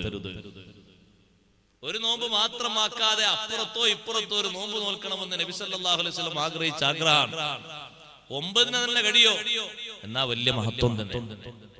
അപ്പൊ അവിടുന്ന് ആഗ്രഹിച്ച ആഗ്രഹം നമ്മൾ സാധിപ്പിച്ചു കൊടുക്കുക, നിറവേറ്റി കൊടുക്കുക എന്നുള്ളത് അവിടുത്തെയോടുള്ള മഹബത്തിന്റെ ഒരു കാര്യം കൂടിയാണ്. ആ മഹബത്തിന്റെ ഒരു അടയാളമാണ് തബാറക സൂറത്ത് കാണാതെ പഠിക്കുന്നത്. അല്ലാഹു തആല തൗഫീഖ് തരട്ടെ. കുട്ടികൾ കാണാതെ പഠിച്ചിട്ടുണ്ടോ എന്നൊക്കെ ഓദിപ്പിച്ചു നോക്കണം. രക്ഷിതാക്കൾക്ക് അങ്ങനെ ഒരു ഉത്തരവാദിത്വം കൂടി ഉണ്ട്. ഉസ്താദുമാരിലേക്ക് കൊണ്ട് പറഞ്ഞേച്ചാ പോരാ, കുട്ടികളെ ഓത്തി ഇരുന്ന് കേൾക്കണം. ഉസ്താദേ, അതിന് ഒഴിവില്ല, ഒഴിവുണ്ടാക്കണം. ഉമർ ബിൻ അബ്ദുൽ അസീസ് റളിയല്ലാഹു അൻഹു എന്ന ഭരണാധികാരി ഒഴിവുണ്ടാക്കിയതുപോലെ ഒഴിവുണ്ടാക്കണം. എല്ലാ കുട്ടികളെയും ഓത്ത് കേൾക്കാൻ വേണ്ടി ഉമർ ബിൻ അബ്ദുൽ അസീസ് റളിയല്ലാഹു അൻഹു നിശ്ചയിച്ച ദിവസം വെള്ളിയാഴ്ചയാണ്. വെള്ളിയാഴ്ച ആയാൽ മഹാനവറുകൾ ഓതേണ്ട അൽക്കഫൊക്കെ ഓതി സ്വലാത്തൊക്കെ കുറെ ചൊല്ലിയ ശേഷം കുട്ടികൾ ഇങ്ങനെ വരി വരിയായി വിളിക്കും. ആദ്യം വലിയ കുട്ടിയെ, പിന്നെ രണ്ടാമത്തെ ആളെ, പിന്നെ അടുത്ത ആളെ, എല്ലാവരെയും വിളിച്ചിട്ട് ഖുർആൻ ഓതിപ്പിക്കും. പഠിച്ച ഭാഗങ്ങൾ നന്നായി ശ്രവിക്കും. ഓത്ത് പഠിച്ചിട്ടുണ്ടോ എന്ന് നോക്കും. ആഴ്ചയിൽ ഒരു ദിവസമെങ്കിലും രക്ഷിതാക്കളോട്, ഉപ്പമാരോട് ഞാൻ പറയട്ടെ, അവരടുത്തിരുന്നു കൊണ്ട് ഖുർആൻ ഒന്ന് കേൾക്കാനുള്ള ഒരു ടൈം നമ്മൾ കണ്ടെത്തണം. ബാപ്പമാരില്ലെങ്കിൽ വല്യപ്പാർക്കാണ് ആ ഡ്യൂട്ടി. ബാപ്പാര് പക്ഷേ വിദേശത്തുള്ളവരുണ്ടാവും, മക്കളെ നമ്മളെ ഏൽപ്പിച്ചു പോയിട്ടുണ്ടാവും. നമുക്കുള്ള ഡ്യൂട്ടി എന്താന്ന് വെച്ചാൽ ഇതാണ്. താരാട്ടുപാടൽ മാത്രല്ല, കളിപ്പിക്കലും രസിപ്പിക്കലൊക്കെ നല്ലതാണ് കുട്ടികളെ കൂടെ കൂടിയിട്ട്. അത് മാത്രം പോരാ, കാര്യത്തിലും വേണം. ഒരു ഓത്ത് കേൾക്കണം, അവരെഴുതുന്ന എഴുത്ത് നോക്കണം, പഠിക്കുന്ന പാഠങ്ങൾ നോക്കണം. അതൊക്കെ നമ്മളെ ഒരു കർത്തവ്യമാണ്, നമ്മൾ നിർവഹിക്കണം. മോനെ എന്താ മദ്രസയിൽ നിന്ന് കാണാതെ പഠിക്കാൻ പറഞ്ഞു? സൂറത്ത് ഓദിക്കാം. അപ്പൊ കുട്ടി പറഞ്ഞു തുടങ്ങിയിട്ടേ ഉള്ളൂ. ആ തുടങ്ങിക്കോട്ടെ. എത്ര ആയത്തായി? 4 ആയത്തായി. 4 ആയത്ത് ഓദിച്ചു. പിറ്റത്തെ ആഴ്ച ആയപ്പോ 10 ആയത്തായി. 10 ആയത്തും ഓതി കേട്ടു. അങ്ങനെ അങ്ങോട്ട് തബാറക സൂറത്ത് 30 ആയത്തും ഓതി കാണാതെ പഠിച്ചത് നമുക്കൊണ്ട് ഓതി തരുമ്പോ എന്തൊരു സന്തോഷാണ്. നമ്മളെക്കാൾ അധികം ആ വിഷയത്തിൽ സന്തോഷിക്കുന്നു സയ്യിദുനാ റസൂലുള്ളാഹി സ്വല്ലല്ലാഹു അലൈഹി വസല്ലം. അതുകൊണ്ട് കാണാതെ പഠിക്കാൻ കഴിയുന്നവരൊക്കെ തബാറക സൂറത്ത് കാണാതെ പഠിക്കണം. അത്രയും വലിയ മഹത്വമുള്ള ഒരു സൂറത്ത് നമ്മൾ കാണാതെ പഠിക്കാതെ പോകരുത്. നാളെ ഖബറിലെത്തുമ്പോ സന്തോഷം തരുന്ന, ആഖിറത്തിലെത്തുമ്പോ സന്തോഷം തരുന്ന നല്ല ഒരു സൂറത്താണ് തബാറക സൂറത്ത്. അഷ്റഫുൽ ഖൽഖ് സല്ലല്ലാഹു അലൈഹി വസല്ലം തങ്ങൾ ഈ സൂറത്തിന്റെ മഹത്വം പറഞ്ഞപ്പോ അനസ് റളിയല്ലാഹു അൻഹു നബി സല്ലല്ലാഹു അലൈഹി വസല്ലം തങ്ങൾ ഉദ്ധരിച്ച ഒരു ഹദീസും കൂടി പറഞ്ഞ് ഞാൻ നേരെ തഫ്സീറിലേക്ക് കടക്കുകയാണ്. അനസ് റളിയല്ലാഹു അൻഹു പറഞ്ഞു, ഒരു അത്ഭുതം നബി സല്ലല്ലാഹു അലൈഹി വസല്ലം തങ്ങളിൽ നിന്ന് ഒരു അത്ഭുത വാർത്ത ഞാൻ കേട്ടത്. മഹാനവർകൾ പറയാണ്, കൂടുതൽ തെറ്റ് ചെയ്തൊരു മനുഷ്യൻ മരണപ്പെട്ടു പോയി. കൂടുതൽ തെറ്റയാൾ ചെയ്തിട്ടുണ്ട്. കാന കസീറദ് ദുനൂബി മുസ്രിഫൻ അലാ നഫ്സിഹി, ധാരാളം തെറ്റുകുറ്റങ്ങൾ ചെയ്ത് ശരീരത്തിന് ആ തെറ്റുകുറ്റങ്ങളുടെ ഭാരം നൽകി മരണപ്പെട്ടു പോയൊരു വ്യക്തി ഖബറിൽ അദ്ദേഹം ചെന്ന് കിടക്കുമ്പോ തലഭാഗത്തിലൂടെയും കാൽഭാഗത്തിലൂടെയും ഒക്കെ ശിക്ഷിക്കാൻ വേണ്ടി മലക്കുകൾ ഒരുങ്ങുമ്പോ അഖ്ബലത്തി സൂറത്തുൽ ലതീഫി ഹത്തീർ, പക്ഷിയെ പറ്റി പറയുന്ന സൂറത്ത് തബാറക സൂറത്താണ്. പക്ഷിയുടെ ചില വിഷയങ്ങൾ അള്ളാഹു പക്ഷികൾക്ക് നൽകിയ വിഷയങ്ങളും കഴിവുകളൊക്കെ അള്ളാഹുവിന്റെ ഖുദ്റത്തിനെ സംബന്ധിച്ചുള്ള ദൃഷ്ടാന്തമായി പഠിപ്പിക്കുന്നുണ്ട് തബാറക സൂറത്തിൽ. ആ തബാറക സൂറത്ത് വരുന്നു, തുജാദിലു അൻഹുൽ അദാബ്, ഈ മനുഷ്യനെ ശിക്ഷിക്കാൻ വിട്ടുകൊടുക്കാതെ തർക്കിക്കുകയാണ്. അന്നഹു കാന യുഹാഫിളു അലയ്യ, ഇയാളെന്നെ പതിവായി ഓതുന്ന ആളാണ്. വഖദ് വഅദനി റബ്ബി അന്നഹു മൻ വാളബ അലയ്യ അല്ലാ യുഅദ്ദിബഹു, റബ്ബനോട് ചെയ്തൊരു വാഗ്ദത്തമുണ്ട്, എന്നെ പതിവാക്കിയവരെ ശിക്ഷിക്കൂലാന്ന് അല്ലാഹു എന്നോട് പറഞ്ഞിട്ടുണ്ട്. അതുകൊണ്ട് ശിക്ഷിക്കാൻ വേണ്ടി ഉദ്ദേശിക്കരുത്. ശിക്ഷിക്കാൻ ഉദ്ദേശിക്കുന്ന മലക്കുകളോട് പിരിഞ്ഞു പോകാൻ പറയുന്നു. സർവ്വ മുഹാജിറുകളും അൻസാറുകളും തബാറക സൂറത്ത് പഠിക്കുകയും മക്കൾക്ക് പഠിപ്പിക്കുകയും ചെയ്തിരുന്നു. സ്വഹാബത്ത് പറയുന്ന ഒരു വാക്കുണ്ട്, അൽ മഗ്ബൂനു മല്ലം യതഅല്ലംഹാ, തബാറക പഠിക്കാത്തവൻ നഷ്ടം സംഭവിച്ചവനാണ്. അൽ മഗ്ബൂനു മല്ലം യതഅല്ലംഹാ, അൻസാറുകളും മുഹാജിറുകളും സാധാരണ പറയുന്ന ഒരു വാക്കാണ്. തബാറക പഠിക്കാത്തവൻ, ഓതി പഠിക്കാത്തവരെ പറ്റിയാണ് ആ പറഞ്ഞത്. ആശയങ്ങൾ വ്യക്തമായി എല്ലാവർക്കും അറിഞ്ഞോളണം എന്നില്ല, അറിയൽ നിർബന്ധവുമില്ല. പക്ഷേ അറിയൽ സുന്നത്തുണ്ട്. ഓതുന്നതിന് ഇഖ്ലാസ് കൂടാനും ചിന്തിച്ചു ഓതാനും ഒക്കെ നല്ലതാണ്. അർത്ഥം അറിയുന്നതും പഠിക്കുന്നതും, വിശുദ്ധ ഖുർആനിന്റെ സാരാംശങ്ങൾ പഠിക്കുന്നതൊക്കെ അങ്ങനെ തന്നെയാണ്. പക്ഷേ ഓതി പഠിക്കാത്തവരെ പറ്റിയാണ് ഈ പറഞ്ഞത്. അൽ മഗ്ബൂനു മല്ലം യതഅല്ലംഹാ, തബാറക പഠിക്കാത്തവന് നഷ്ടം തന്നെ. ഉസ്താദെ, പ്രായം ഒരു 19 ഇനി എങ്ങനെ പഠിക്കാം? പ്രായഭേദം എന്നെ പഠിപ്പിക്കാൻ ഉസ്താദ്മാർ ഒരുക്കാണ്. നിങ്ങൾ വന്നാൽ മതി. ആരോടും പറയാതെ സ്വകാര്യമായിട്ട് അവർ ഓതിത്തരും. അതിനെപ്പറ്റി റൂമൊക്കെ ഉണ്ടല്ലോ, ഇവിടെ ആർക്കും പ്രവേശനമല്ല. ഒരു ചെറിയ കാര്യം സ്വകാര്യത്തിൽ 1/2 മണിക്കൂർ സംസാരിക്കാണ്. 2 സൂറത്ത് വീതം ഓതി കേട്ടങ്ങനെ പഠിച്ചു. തബാറക ഓതുന്ന നമ്മളെ കയ്യിലൊക്കെ ഉള്ള ഉപകരണങ്ങളിൽ ഉണ്ടല്ലോ തബാറക സൂറത്ത്. ഓതുന്നത് എങ്ങനെ കേൾക്കാലോ, എങ്ങനെ ഓതുന്നത്? അങ്ങനെ തന്നെ എനിക്കും കേട്ട് ഓതണം. പിന്നെയും ഓത്ത് ശരിയാകുന്നില്ലെങ്കിൽ ഒരു ഉസ്താദിന്റെ മുന്നിൽ നേരെ എത്തിയിട്ട് ഉസ്താദെ ഞാനൊന്ന് ഓതിത്തരാം, ശരിയാണോ നോക്കണം. തെറ്റൊക്കെ ഉണ്ടാകും, ഉസ്താദ് തിരുത്തി തന്നാ മതി. ശരി, നിങ്ങൾ ഓതിക്കോളി, ഒരു പ്രശ്നമില്ല, ഞാൻ തിരുത്തി തരാം. അങ്ങനെ അവർ തിരുത്തി തന്നു. നമ്മൾ ഓത്ത് റെഡിയായി. തബാറക അങ്ങോട്ട് കാണാതെ പഠിച്ചു, അല്ലെങ്കിൽ ഓതാനെങ്കിലും പഠിച്ചു. വലിയ ഭാഗ്യമാണ്. തബാറക ഓതണം, എന്ന് ഓതണം. അതിന്റെ മഹത്വം ദുനിയാവിലും ആഖിറത്തിലും നമുക്ക് ലഭിക്കണം. അള്ളാഹു നൽകുമാറാകട്ടെ. ആ തബാറക സൂറത്തിന്റെ തുടക്കത്തിൽ അള്ളാഹുവിനെ സംബന്ധിച്ചുള്ള പഠനം, ഏറ്റവും വലിയ പഠനതാണ്. നമ്മൾ ഏറ്റവും അറിയേണ്ടത് സൃഷ്ടാവായ റബ്ബിനെ കുറിച്ചാണ്. അള്ളാഹുവിന്റെ ഖുദ്റത്ത്, അള്ളാഹുവിന്റെ കഴിവ്, അള്ളാഹുവിന്റെ സൃഷ്ടിജാലങ്ങളിൽ അള്ളാഹുവിനെ മനസ്സിലാക്കാൻ വേണ്ടി അള്ളാഹു വെച്ചിട്ടുള്ള രഹസ്യങ്ങൾ, അതിന്റെ പാഠങ്ങൾ, പഠനങ്ങൾ പഠിക്കേണ്ടതാണ്. അള്ളാഹുവിനെ കുറിച്ചുള്ള അറിവാണ് ഏറ്റവും വലിയ അറിവ്. ആ അറിവാണ് നമ്മെ പഠിപ്പിക്കുന്നത്. തബാറകല്ലദീ ബിസ്മില്ലാഹിർ റഹ്മാനിർ റഹീം. ബിസ്മിയുടെ അർത്ഥം പറഞ്ഞ് ഞാൻ നീട്ടുന്നില്ല. അല്ലാഹു, റഹ്മാന്, റഹീം എന്ന വേറിട്ട 3 ഇസ്മുകളുള്ള ഒരു ആയത്താണ് ബിസ്മില്ലാഹിർ റഹ്മാനിർ റഹീം. അതെപ്പോഴും പതിവാക്കി മുഴുവനായി ഓതണം. അല്ലാഹു, റഹ്മാൻ, റഹീം എന്നീ ഇസ്മുകളെ കൊണ്ട് ഞാൻ ആരംഭിക്കും. അങ്ങനെയും അർത്ഥം വെച്ചവരുണ്ട്. അള്ളാഹുവിന്റെ ഇസ്മുകളെ കൊണ്ട്, എത്ര ഇസ്മ അല്ലാഹു തആലാക്കുണ്ട്? എത്രയോ ഉണ്ട്, കണക്ക് പറയാൻ പറ്റാത്ത അത്രയും. ആ ഇസ്മുകളെ കൊണ്ട് ആരംഭിക്കുന്നു, തുടങ്ങുന്നു, ഓത്തു തുടങ്ങുന്നു. ബിസ്മില്ലാഹിർ റഹ്മാനിർ റഹീം എന്നുള്ളത് മുഴുവനായി ചൊല്ലണം. അതാണ് മഹത്വം. ബിസ്മില്ലാഹി എന്ന് മാത്രം പറഞ്ഞു നിർത്തരുത്.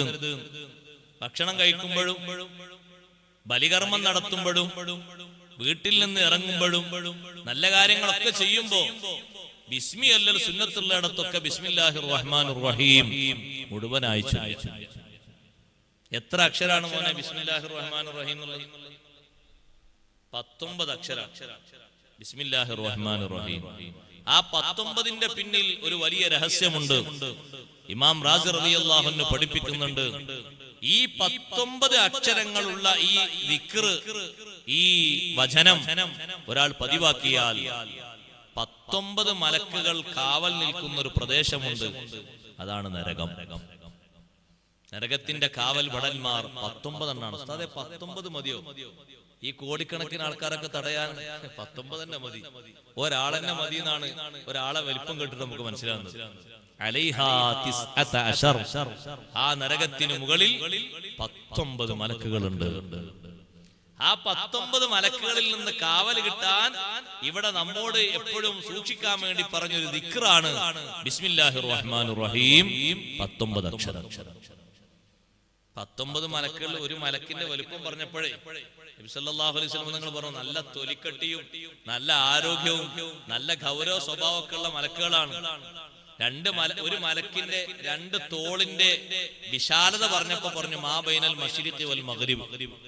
കിഴക്ക് പടിഞ്ഞാറിന്റെ ഇടയിലുള്ള അത്രയും വിശാലത ഉണ്ട് ഒരു മലക്കിന്റെ 2 തോളിന്റെ ഇടയിൽ. അങ്ങനത്തെ 19 പോരെ? 19 തന്നെ വേണോ? ഒരു മലക്കിന്റെ ബോഡിയാണ് പറഞ്ഞത്. നമ്മൾ അങ്ങനത്തെ ഒരാളെ കണ്ടാ എങ്ങനെ ഉണ്ടാവും അവസ്ഥ? സ്വപ്നത്തിൽ കണ്ടാൽ തന്നെ ആൾക്കാർ പേടിച്ച് കട്ടിൽ വന്ന് വീട്ടുണ്ടാവും. നേർക്ക് നേരെ കണ്ടാൽ എങ്ങനെ ഉണ്ടാകും?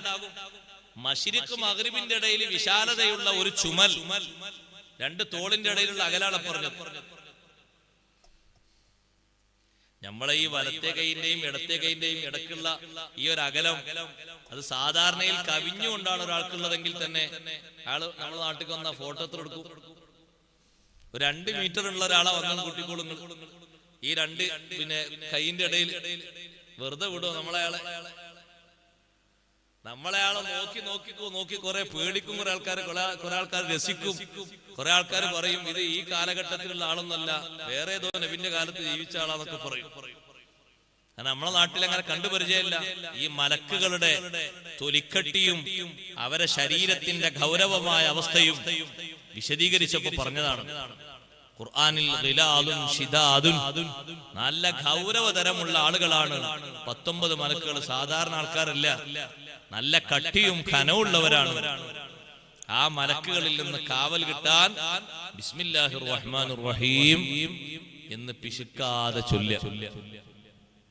തബാറകല്ലദീ ബിയദിഹിൽ മുൽക്കു വഹുവ അലാ കുല്ലി ശൈഇൻ ഖദീർ. തബാറക, അനുഗ്രഹീതനായിരിക്കുന്നു. സൃഷ്ടികളുടെ ഒരു വിശേഷണങ്ങളും അള്ളാഹുവിന് ചേരൂല. സൃഷ്ടികളുടെ ഒരു സിഫത്തും അള്ളാഹുവിന് യോജിക്കൂല. സൃഷ്ടികൾക്ക് എന്തെല്ലാം രൂപങ്ങൾ പറയുമോ, എന്തെല്ലാം ഭാവങ്ങളുണ്ടോ, സൃഷ്ടികൾക്ക് നിയന്ത്രണത്തിൽ കൈകടത്താനോ ആർക്കും കഴിയില്ല. നിങ്ങൾ നോക്ക്, ചെറിയൊരു അധികാരം കൊണ്ടാണ് ബഹുമാനപ്പെട്ട ഖലീലുല്ലാഹി ഇബ്രാഹിം അലൈഹിസ്സലാത്തു വസ്സലാമിനെ തെറ്റുവില്ല് ഉപയോഗിച്ച് ആ തീയിലെ സുബ്ഹാനഹു വ തആലയല്ലേ അധികാരങ്ങളുടെ മേലധികാരി. അതുകൊണ്ടല്ലേ സഹോദരങ്ങളെ, അധികാരികൾ മുഴുവനും തമ്പടിച്ചുകൂടുന്ന മഹ്ശറിൽ അള്ളാഹുവിന്റെ ഒരു ചോദ്യമുണ്ട്, ഒരൊറ്റ ചോദ്യം.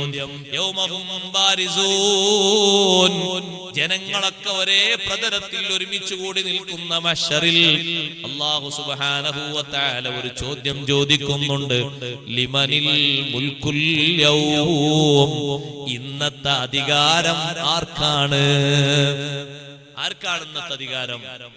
എന്തെങ്കിലൊക്കെ ഒന്ന് ചെയ്യാൻ, ഓടിപ്പോകാൻ, ഒരു നിയമം മാറ്റാൻ, ഒരു വിഷയം തിരുത്താൻ, അല്ലേ? പലർക്കും അധികാര സ്വാധീനമല്ലേ? ചെറുതാണ്. എന്തൊരു അധികാരാണ് അല്ലാഹു തആല അയാൾക്ക് നൽകിയത് എന്നൊക്കെ ചിന്തിക്കൂലേ? വളരെ ചെറുതാണ്, കുറഞ്ഞ കാലാവധി മാത്രം. രാജ്യം ഭരിച്ചിരുന്ന സ്വേച്ഛാധിപതികളായ ഭരണാധികാരികളെ കുറിച്ച് ആലോചിച്ചു നോക്കൂ. മണ്ണിന്റെ മണ്ണറയിലല്ലേ താമസിക്കുന്നത് പലരും. എന്തെങ്കിലുമൊക്കെ ഒരു കഴിവ്, എന്തെങ്കിലുമൊക്കെ ഒരു തീരുമാനങ്ങൾ ഉറപ്പിച്ചുകൊണ്ട് മുഴുവനായി നടപ്പിലാക്കാൻ കഴിഞ്ഞോ? മേലധികാരി അല്ലാഹുവാണ്. തീയിന്റെ ഉള്ളിൽ നിൽക്കുന്ന ഖലീലുല്ലാഹി ഇബ്രാഹിം അലൈഹിസ്സലാത്തു വസ്സലാമിനെ എത്രയോ ഉയരമുള്ള കുന്നിൻ മുകളിൽ കയറിയിട്ട് നമ്രൂദ് കുറച്ചൊക്കെ തീ ഇങ്ങനെ ശമിച്ചപ്പോ കെട്ടുപോയപ്പോ തീയിന്റെ ഉള്ളിൽ നിൽക്കുന്ന ഇബ്രാഹിം നബിയെ വിളിച്ചു, ഇബ്രാഹിമേ. ഇബ്രാഹിം നബി അലൈഹി സ്വലാം വിളി കേട്ടു. അപ്പൊ ചെറിയ ഒരു നിയലിങ്ങനെ കണ്ടിട്ട് ഇബ്രാഹിം നബിയോട് ചോദിച്ചു, നിങ്ങൾ അപ്പുറത്ത് ആരോന്നുണ്ടല്ലോ, അതാരാള്? തീന്റെ ഉള്ളിലെ നിങ്ങൾ അപ്പുറത്തൊരാളെ കാണുന്നുണ്ടല്ലോ, അതാരാണ് ആള്? നമ്രൂദ് ചോദിക്കാൻ, അള്ളാഹുവിന്റെ ഈ ഒരു കഴിവും ഈ ഒരു അധികാരവും മനസ്സിലാക്കിയിട്ടൊന്ന് വിശ്വസിച്ചോ നമ്രൂദ്? കുറച്ചൊക്കെ ഒരു ചിന്തിച്ചാല് എത്രമാത്രം ചിന്തിക്കാനുണ്ട്. 1-2 കിലോമീറ്ററുകൾക്ക് മുകളിൽ പറക്കുന്ന പക്ഷികളൊക്കെ ചുടുകാറ്റുകൊണ്ട് തായോട്ട് പൊരിഞ്ഞ് കരിഞ്ഞു വീഴാൻ, അത്രയും വലിയ തീകുണ്ടാരമാണ് നിറച്ചത്.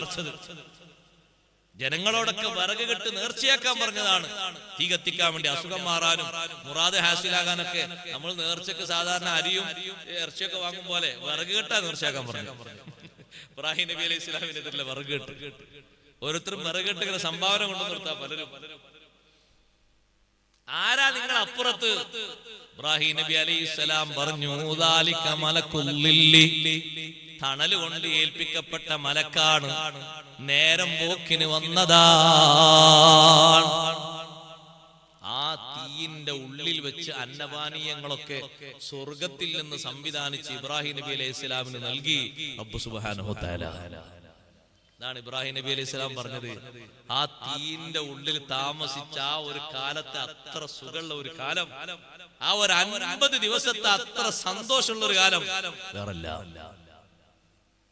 സഹോദരന്മാരെ, ഒരുപാട് ചെറുപ്പക്കാരുണ്ട് നമ്മളെ മജ്‌ലിസിൽ. അല്ലാഹു നല്ല ബർക്കത്ത് ചെയ്തു തരട്ടെ. അല്ലാഹു തആല നമുക്ക് എന്തെങ്കിലുമൊക്കെ ഒരു പ്രയാസം തരുമ്പോ നമ്മൾ അല്ലാഹുവിലേക്ക് മനസ്സങ്ങോട്ട് തിരിക്കും. പടച്ച റബ്ബ് നമ്മളെ മനസ്സിന്റെ ആ യഥാർത്ഥ മൂല്യം മനസ്സിലാക്കിയിട്ട് ആ ബുദ്ധിമുട്ടൊന്നിങ്ങനെ ആർക്കും തടുക്കാൻ കഴിയാത്ത ബുദ്ധിമുട്ട് അല്ലാഹു തആല എങ്ങനെ എവിടെയും കേടുപാട് പറ്റാതെ അങ്ങനെ എടുത്ത് നീക്കിക്കളയുമ്പോ നമ്മളെ മനസ്സിൽ വരുന്ന സമാധാനവും സന്തോഷത്തിലുണ്ടാവും. പ്രാരാബ്ധാകട്ടെ, രോഗാകട്ടെ, കടമാകട്ടെ, ടെൻഷനാകട്ടെ, കുടുംബപരമായി ബന്ധപ്പെട്ടാകട്ടെ, സമ്പത്ത് എന്തുവാകട്ടെ, എന്തുവാകാലോ, മനുഷ്യന് പലതും ഉണ്ടാകുമല്ലോ. നമ്മളെ വരിഞ്ഞു മുറുക്കിയ ഒരു കാര്യം അല്ലാഹു തആലയിലേക്ക് മനസ്സങ്ങോട്ട് തിരിച്ചിട്ട് നമ്മൾ പറഞ്ഞിട്ട് അല്ലാഹു തആല അത് അങ്ങനെ തന്നെ അങ്ങോട്ട് നീക്കി തന്നാൽ നമ്മളെ മനസ്സിൽ വരുന്നൊരു സന്തോഷത്തിലുണ്ടാകും. ഇബ്രാഹിം നബി അലൈഹിസ്സലാമിന്റെ വിശ്വാസത്തിന്റെ മാധുര്യം ഇബ്രാഹിം നബി അലൈഹിസ്സലാം ദുനിയാവിൽ വെച്ച് അനുഭവിച്ച രംഗമാണ് ആ തീയിന്റെ ഉള്ളിൽ വെച്ച്. വിശ്വാസത്തിന്റെ മധുരം തീയിന്റെ ഉള്ളിൽ വെച്ച് അനുഭവിച്ചു. ഒന്നും സംഭവിച്ചില്ല. പുറത്തു വരാൻ കഴിയോ എന്ന് ചോദിച്ചു നമ്രൂദ്. പുറത്തു വരാൻ കഴിയും. പുറത്ത് വന്ന് ഇബ്രാഹിം നബി അലൈഹി സ്വലാം ഇങ്ങനെ പുറത്തേക്ക് നടന്നു വരുമ്പോ ശരീരത്തിലെ ഒരു രോമം പോലും പോറലേൽക്കാത്ത വിധം ഇബ്രാഹിം നബി അലൈഹി സ്വലാം നല്ല സൗന്ദര്യമുള്ള വ്യക്തിത്വമാണ്. കാണാൻ നല്ല ചുറുക്കുള്ള മഹാനാണ് ഖലീലുല്ലാഹി ഇബ്രാഹിം.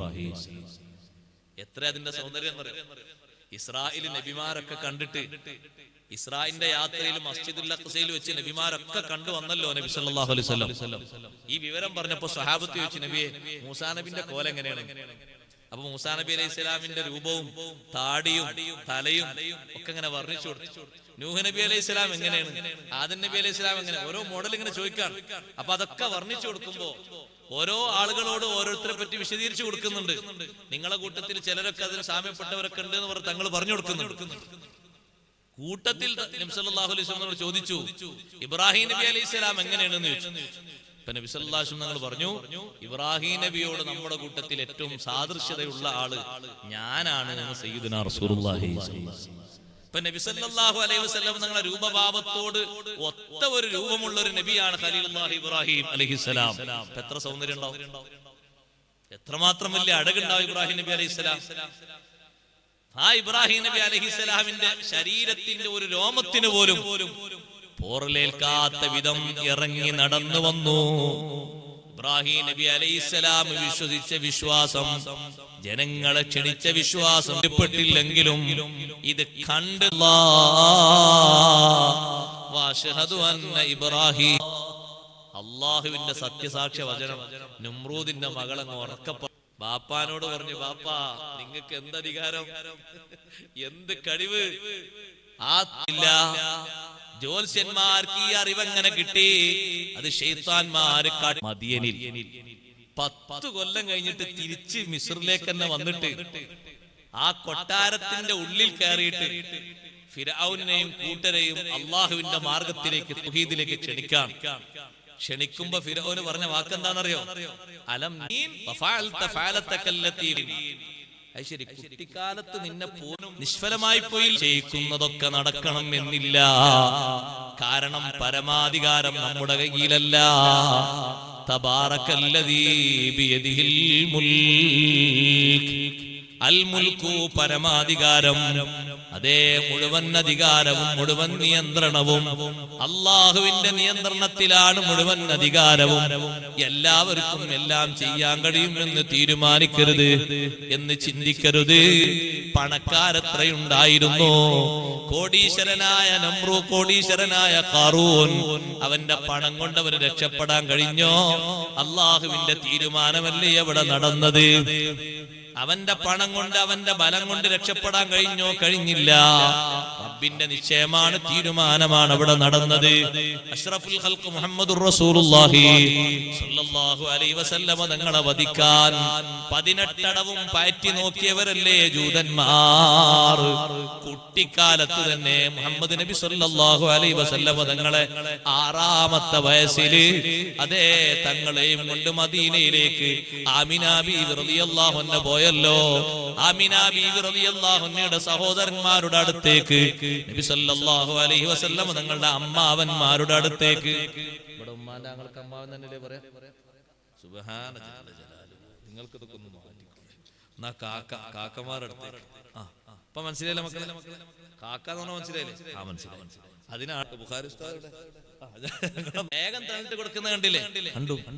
ആ കുട്ടിയുടെ നടത്തത്തിൽ തന്നെ ഒരു പ്രത്യേകത അല്ലേ? ഉണ്ട്. ഭൂമി ആ കുട്ടിക്ക് ഇങ്ങനെ കീഴ്പ്പെടും പോലെ ഇല്ലേ? ഉണ്ട്. അപ്പൊ ഒരു ജൂതൻ മറ്റേ ജൂതനോട് ചോദിക്കാണ്, നമ്മൾ കൊന്നാലോ? ഇതായിരിക്കും അവസാനത്തെ നബി. ഈ നടത്തം കണ്ടിട്ട് അവര് പറയാം, നമ്മൾ രണ്ടുപേരും ചേർന്നൊന്ന് വകവരുത്തിയാലോ? അങ്ങനെ വകവരുത്താൻ കഴിയോ? ഇല്ല. മേലധികാരി അള്ളാഹുവിന്റെ തീരുമാനമല്ലാതെ ഒന്നും നടക്കൂല സഹോദരങ്ങളെ. അള്ളാഹുവിനാണ് അല്ലദീ ബിയദിഹിൽ മുൽക്ക്, പരമാധികാരം അള്ളാഹുവിനാണ്, ആർക്കും അല്ല. ആ അള്ളാഹുവിന്റെ പരമോന്നതയുടെ വലിയ തെളിവാണ് അള്ളാഹുവിന്റെ പരമാധികാരം. ഉമ്മു ഐമൻ ബീവി റളിയല്ലാഹു അൻഹ പെട്ടെന്ന് പോയിട്ട് ആമിന ഉമ്മയോട് പറഞ്ഞു, റളിയല്ലാഹു അൻഹാ, ഇപ്പോൾ തന്നെ മദീനയിൽ നിന്ന് നമ്മൾ പോയേക്കണം. ഇനി മദീനയിൽ കൂടുതൽ താമസിക്കേണ്ടതില്ല. അവിടുന്ന് തിരിച്ചു വരുമ്പോഴാണ് ആമിന ബീവി റളിയല്ലാഹു അൻഹ വഫാത്താകുന്നത്. ഉമ്മു അയ്മൻ ബീവി റളിയല്ലാഹു അൻഹയെ കുട്ടിയെ ഏൽപ്പിക്കുന്നു, മക്കയിലെത്തിക്കണം, അബ്ദുൽ മുത്തലിബിന് സുരക്ഷിതമായി കുട്ടിയെ ഏൽപ്പിച്ചു കൊടുക്കണം. അബൂ താലിബിനോടും പുരോഹിതന്മാര് പറഞ്ഞിരുന്നൊരു വാക്ക്, ഈ കുട്ടിയുടെ മേലെ ഭീഷണി പേടിക്കണം, ജൂതന്മാരെ നന്നായി സൂക്ഷിക്കണം. കാരണം ജൂതന്മാര് കാത്തു കഴിഞ്ഞിരുന്നത് അവസാനത്തെ നബി അവരെ കൂട്ടത്തിൽ നിന്ന് വരുമെന്നാണ്. അവസാനത്തെ നബി എവിടുന്നാണ് വരേണ്ടത് എന്നുള്ളത് ഒരു ഐക്യരാഷ്ട്രസഭ തീരുമാനിക്കേണ്ട കാര്യമല്ല, അത് അള്ളാഹുവിന്റെ അധികാരമാണ്. ഒരു നബി ഏത് കുടുംബത്തിൽ നിന്ന് വരണം, ഒരു റസൂൽ ഏത് ഗോത്രത്തിൽ നിന്ന് വരണം, അത് നിശ്ചയിക്കുന്നവൻ ഒരു രാജ്യസഭയോ ഒരു ലോക്സഭയോ ഒരു രാഷ്ട്ര നിർമ്മാതാക്കളോ നേതാക്കളോ അല്ല, അള്ളാഹുവിന്റെ തീരുമാനമാണ്. അല്ലാഹു അഅലമു ഹൈസു യജ്അലു റിസാലതഹു, എവിടെയാണ് റിസാലത്ത് നൽകേണ്ടത് എന്ന് അള്ളാഹുവിന് അറിയാം. മക്കയിൽ നിന്ന്, അറബികളിൽ നിന്ന്, ഉന്നതമായ ഖുറൈശ് ഗോത്രത്തിൽ നിന്ന് നബി സല്ലല്ലാഹു അലൈഹി വസല്ലം തങ്ങൾ പൂജാതരായപ്പോ ജൂതന്മാർക്ക് അരിശം പൂണ്ടു, ദേഷ്യം തുടങ്ങി, വൈരാഗ്യം തുടങ്ങി. പലരും പറഞ്ഞു അത് മക്കക്കാരുടെ റസൂലാണ്, അറബികളുടെ റസൂലാണ്. അവസാനം എല്ലാവർക്കുമായി അള്ളാഹു അയച്ച റസൂലാണ് എന്ന് സമ്മതിക്കാൻ പോലും ജൂതന്മാരെ മനസ്സിൽ കഴിഞ്ഞില്ല. അല്ലാഹു തആല പറഞ്ഞത് വമാ അർസൽനാക ഇല്ലാ കാഫത്തൽ ലിന്നാസി ബശീറൻ വനദീറാ. ഏതെങ്കിലും ഒരു കുടുംബത്തിനോ ഒരു നാട്ടിലേക്കോ നിശ്ചിത കുടുംബങ്ങളിലേക്കോ നിശ്ചിത നാടുകളിലേക്കോ പരിമിതപ്പെടുത്തിയ റസൂലല്ല തങ്ങള്. ഇല്ലാ കാഫത്തൽ ലിന്നാസ്, മുഴുവൻ ജനങ്ങളിലേക്കും മുഴുവൻ മനുഷ്യരിലേക്കും തങ്ങളെ നാം അയച്ചിരിക്കുന്നു. ഏതെങ്കിലും ഗോത്രവർഗങ്ങളിലേക്കല്ല. ജൂതന്മാര് അന്ന് തുടങ്ങി സഹോദരന്മാരെ, അവരെല്ലാ പണികളും പയറ്റി തുടങ്ങി. എത്ര വരെ അവര് ശ്രമിച്ചു. അഷ്റഫുൽ ഖൽഖ് റസൂലുള്ളാഹി സ്വല്ലല്ലാഹു അലൈഹി വസല്ലം തങ്ങൾ കഴിക്കാൻ വേണ്ടി ഒരുങ്ങി നിൽക്കുന്ന ഭക്ഷണത്തില് തങ്ങളെ വിരുന്നൂട്ടിയിട്ട് ആ ഭക്ഷണത്തിൽ വിഷം കലർത്തി കൊടുത്തില്ലേ ജൂതന്മാര്? ഖൈബറിൽ വെച്ചല്ലേ ആ പണി ചെയ്തത്? ഭക്ഷണം ഉണ്ടാക്കുന്ന പെണ്ണിന് കൂലി കൊടുത്തിട്ട് ആട്ടിറച്ചിയിൽ 1-ാം നമ്പർ വിഷം കലർത്തിയിട്ട് നബി സല്ലല്ലാഹു അലൈഹി വസല്ലം തങ്ങളെ മുമ്പിൽ കൊണ്ടുപോയി, സ്വഹാബത്തിന്റെ മുമ്പിൽ കൊണ്ടുപോയി വിളമ്പി വെച്ചു കൊടുത്തു. സ്വഹാബത്തൊക്കെ തങ്ങൾ ഇങ്ങനെ കഴിക്കാൻ തുടങ്ങിയിട്ട് അവർ കഴിക്കും. അങ്ങനെയാണ്. നിങ്ങളും തങ്ങളൊക്കെ ഒരുമിച്ചുള്ള ഒരു സദസ്സിലാണ് എല്ലാരും ഭക്ഷണം കഴിക്കാതിരിക്കണമെങ്കിൽ നിങ്ങൾ വേഗം എടുത്ത് തൊള്ളേക്കിടരുത്. തങ്ങൾ തുടങ്ങിയിട്ടുണ്ടോ നോക്കാം. അങ്ങനെയാണ്. ബാപ്പയും മക്കളും ഒരുമിച്ചിരിക്കുകയാണെങ്കിൽ ആദ്യം ആര് തുടങ്ങണം? ഉപ്പ തുടങ്ങണം, അല്ലേ? ഉമ്മയും മക്കളും ഒരുമിച്ചാണ്, ആദ്യം ആര് തുടങ്ങണം? മക്കൾ ആദ്യം തുടങ്ങിയിട്ട് എന്റെ കഴിഞ്ഞു പറയാൻ പറ്റുമോ? അത് പറ്റൂല. ആദ്യം പരിഗണന. അങ്ങനെയാണ്. ഭാര്യയും ഭർത്താവ് ഒരുമിച്ച് ആ ഭക്ഷണം കഴിക്കുന്നെങ്കിൽ ആദ്യം ആര് തുടങ്ങണം? ഭാര്യയല്ല, ഭർത്താവ്. അങ്ങനെയാണ്. ഉസ്താദും ശിഷ്യന്മാരും ആണെങ്കിൽ ആദ്യം ഉസ്താദ് തുടങ്ങണം. അപ്പൊ സ്വഹാബത്തൊക്കെ നോക്കും നബി സല്ലല്ലാഹു അലൈഹി വസല്ലം തുടങ്ങിയോ? തങ്ങൾ ഇങ്ങനെ ബിസ്മിയും ചൊല്ലി കൈവച്ചു എന്ന് കണ്ടാ തുടങ്ങിയല്ലോ. അപ്പൊ എല്ലാവരും ഇങ്ങനെ കുഴച്ച് തുടങ്ങാൻ തുടങ്ങും. ഈ ആട്ടിറച്ചി ഇങ്ങനെ പാത്രത്തിലാക്കി റെഡിയാക്കി വെച്ചിരിക്കല്ലേ, തങ്ങൾ ബിസ്മിയും ചൊല്ലി ഇങ്ങനെ കൈവച്ചപ്പോഴേക്ക് ഒരു സഹാബി തുടങ്ങിയല്ലോ. ഒരു കഷ്ണം എടുത്ത് വായിലേക്ക് ഇട്ടു. വിഷാംശമുള്ള ഇറച്ചി തായോട്ടിറങ്ങി സ്പോട്ടിൽ തന്നെ മരണപ്പെട്ടു. തങ്ങളിങ്ങനെ കുഴച്ചപ്പോഴേക്ക് തന്നെ പറഞ്ഞു, ആരും ഭക്ഷിക്കരുത്, ആരും കഴിച്ചേക്കരുത്. ഈ ആട്ടിറച്ചി എന്നോട് സംസാരിച്ചിട്ടുണ്ട്, ഇതിലെല്ലാം വിഷം കലർത്തിയിട്ടുണ്ട്. ഉപകരണങ്ങളെ കൊണ്ട് അറിയാൻ പറ്റാത്ത രൂപത്തിലുള്ള വിഷങ്ങൾ വരെയല്ലേ ഉള്ളത്. എന്തെല്ലാം വിഷങ്ങളാണ് ആൾക്കാർ കൊണ്ടുവരുന്നത്. സഹോദരങ്ങളെ, ആ ആട്ടിറച്ചി മുന്നിൽ വെച്ചിട്ട് നബി സല്ലല്ലാഹു അലൈഹി വസല്ലം ചോദിച്ചു, ഈ ഭക്ഷണം പാചകം ചെയ്തത് ആരാണ്? അപ്പൊ ഒരു പെണ്ണ് വന്നു. നിങ്ങളാ പാചകം ചെയ്ത്? അതെ, ഞാനാണ്. എന്തിലാ അതിൽ വിഷം പുരട്ടിയത്? വിഷം പുരട്ടിയിട്ടുണ്ട് എന്ന് എന്നോട് പറഞ്ഞല്ലോ. മാംസം പറഞ്ഞു. ഏത് മാംസം? ജീവനുള്ള മാംസ? ജീവനുള്ള മാംസല്ല, വെന്ത് വേവിച്ച് റെഡിയായി ഭക്ഷിക്കാൻ വെച്ച് മുന്നിൽ വെച്ച മാംസം. അതാ സംസാരിക്കുന്നത്. ജീവനുള്ള ജീവിയല്ല സംസാരിക്കുന്നത്. അതിനെ അർത്ഥം റെഡിയാക്കിയിട്ട് പാകപ്പെടുത്തിയ ഭക്ഷണല്ലേ. ആട്ടിറച്ചി സംസാരിച്ചു. ആ പെണ്ണ് പറഞ്ഞു, നിങ്ങൾ നബിയാണെങ്കിൽ വിഷം നിങ്ങളെ ഏൽക്കൂല. അതേ സമയത്ത് നിങ്ങൾ നബിയല്ലെങ്കിൽ ജനങ്ങളൊക്കെ നിങ്ങളെ പിന്നാലെ നടന്ന് ബുദ്ധിമുട്ടാകണ്ടല്ലോ, നിങ്ങൾ നേരത്തെ പോയാൽ അവർക്ക് സ്വസ്ഥമായി ജീവിക്കാമല്ലോ. അതിനാണ് ചെയ്തത്. അത് ആ പെണ്ണ് ഒരു ന്യായം പറഞ്ഞതാണ്. സത്യത്തിൽ ആ പെണ്ണിന് പ്രചോദനം നൽകി സംഗതി ചെയ്യിപ്പിച്ചത് ജൂതന്മാരൻ. ഒന്നും നടക്കാതിരുന്നപ്പോ അവസാനം സിഹ്ർ ചെയ്തു. അതും ജൂതൻ തന്നെ.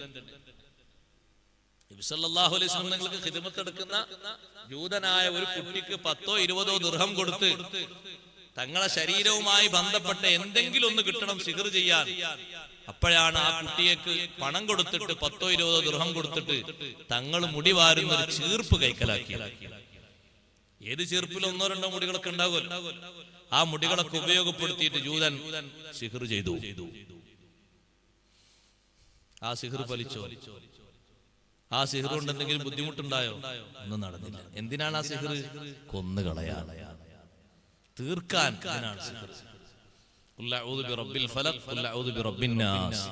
അത് രണ്ടും ഇറക്കിയിട്ട് അല്ലാഹു തആല സിഹ്ർ ബാത്തിലാക്കി.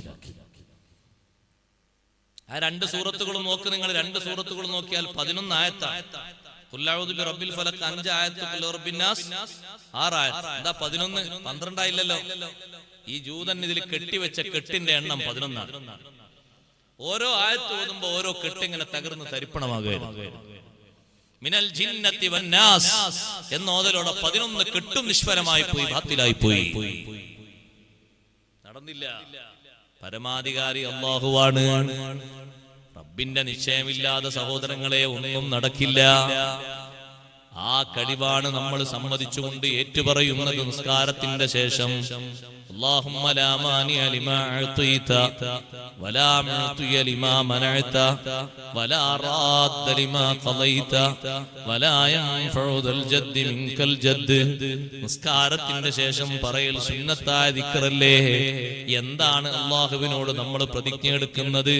അല്ലാഹുവേ, ലാ മാനിഅ ലിമാ അഅ്തൈത, നീ നൽകിയത് തടയുന്ന ഒരാളും ഇല്ല. വലാ മുഅ്തിയ ലിമാ മനഅത, നീ തടഞ്ഞു വെച്ചത് നൽകുന്ന ഒരാളും ഇല്ല. വലാ റാദ്ദ ലിമാ ഖളൈത, നീ വിധിച്ചത് തട്ടിക്കളയുന്ന ഒരാളും ഇല്ല. വലാ യൻഫഉ ദൽ ജദ്ദി മിൻകൽ ജദ്ദ്, സമ്പത്തുള്ളവന്, കഴിവുള്ളവന്, സ്വാധീനമുള്ളവന് അവന്റെ സ്വാധീനം മാത്രം നിന്റെ അടുക്കൽ ഫലിക്കൂല. ദുനിയാവിൽ ഞാൻ വലിയ സ്വാധീനമുള്ള ആളായിരുന്നു, ഞാൻ വലിയ കഴിവും പ്രാപ്തിയുള്ള ആളായിരുന്നു എന്ന ഒരു ലെവൽ കൊണ്ട് ആഖിറത്തിൽ ഒരു കാര്യം ഉണ്ടാകൂല. ദുനിയാവിൽ ഒരു പക്ഷേ പല ആളുകളും കീഴ്പ്പെട്ടെന്ന് വന്നേക്കാം, പലരെയും സ്വാധീനിക്കാൻ കഴിഞ്ഞെന്ന് വന്നേക്കാം. അതുകൊണ്ട് അള്ളാഹുവിന്റെ അധികാരം വലിയ അധികാരമാണ്. അത് സമ്മതിച്ചുകൊണ്ടാണ് ഈ സൂറത്തിന്റെ തുടക്കം. തബാറക്കല്ലദീ ബിയദിഹിൽ മുൽക്ക്. തബാറക, പരമോന്നതനായിരിക്കുന്നു, പരിപൂർണ അനുഗ്രഹീതനായിരിക്കുന്നു. അല്ലദീ ബിയദിഹിൽ മുൽക്ക്, പരമാധികാരം ആരെ നിയന്ത്രണത്തിലാണോ അവനതാ അനുഗ്രഹീതനായിരിക്കുന്നു.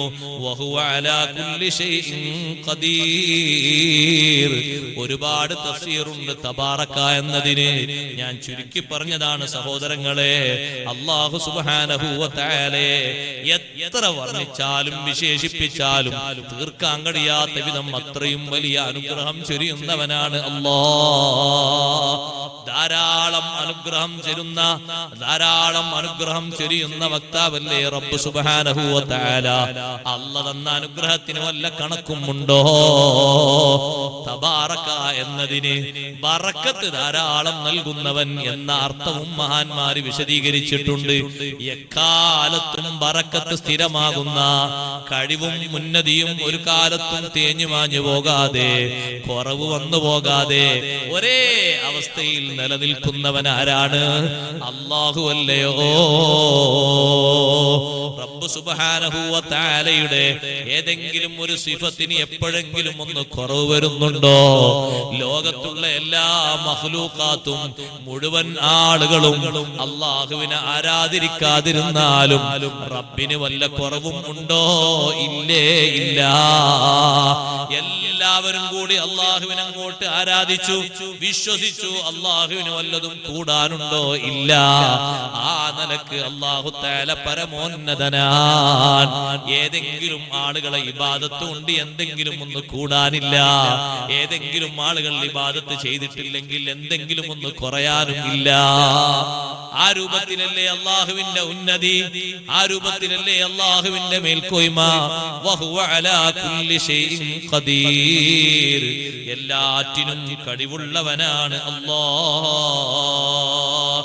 എല്ലാ കഴിവുകളും കൊടുക്കാൻ കഴിവുള്ളവനാണ് അല്ലാഹ്. എല്ലാ അനുഗ്രഹങ്ങളും കൊടുക്കാൻ കഴിവുള്ളവനാണ് അല്ലാഹ്. എല്ലാ ശിക്ഷകളും കൊടുക്കാനും കഴിവുള്ളവനാണ് അല്ലാഹ്.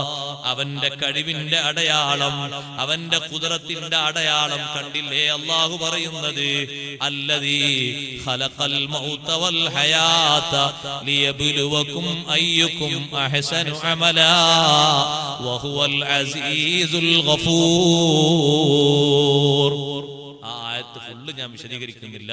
ഒരു ചെറിയ ഒരു എത്തിനോട്ടം ഇങ്ങനെ നടത്തിയിട്ട് ഇൻഷാ അല്ലാഹ് കുറച്ച് വാക്കുകളോട് പറഞ്ഞ് ഞാൻ അവസാനിപ്പിക്കും. കൃത്യസമയത്ത് നമ്മുടെ പരിപാടി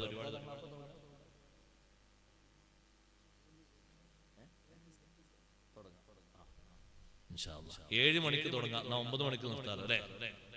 അതല്ലേ? നിങ്ങളെല്ലാവരും അതിനൊരുക്കമായിട്ട് ഇന്ന് വന്ന പോലെ നേരത്തെ എല്ലാവരും എത്തി. ഇൻഷാ അല്ലാഹ് നമുക്ക് തുടങ്ങാം.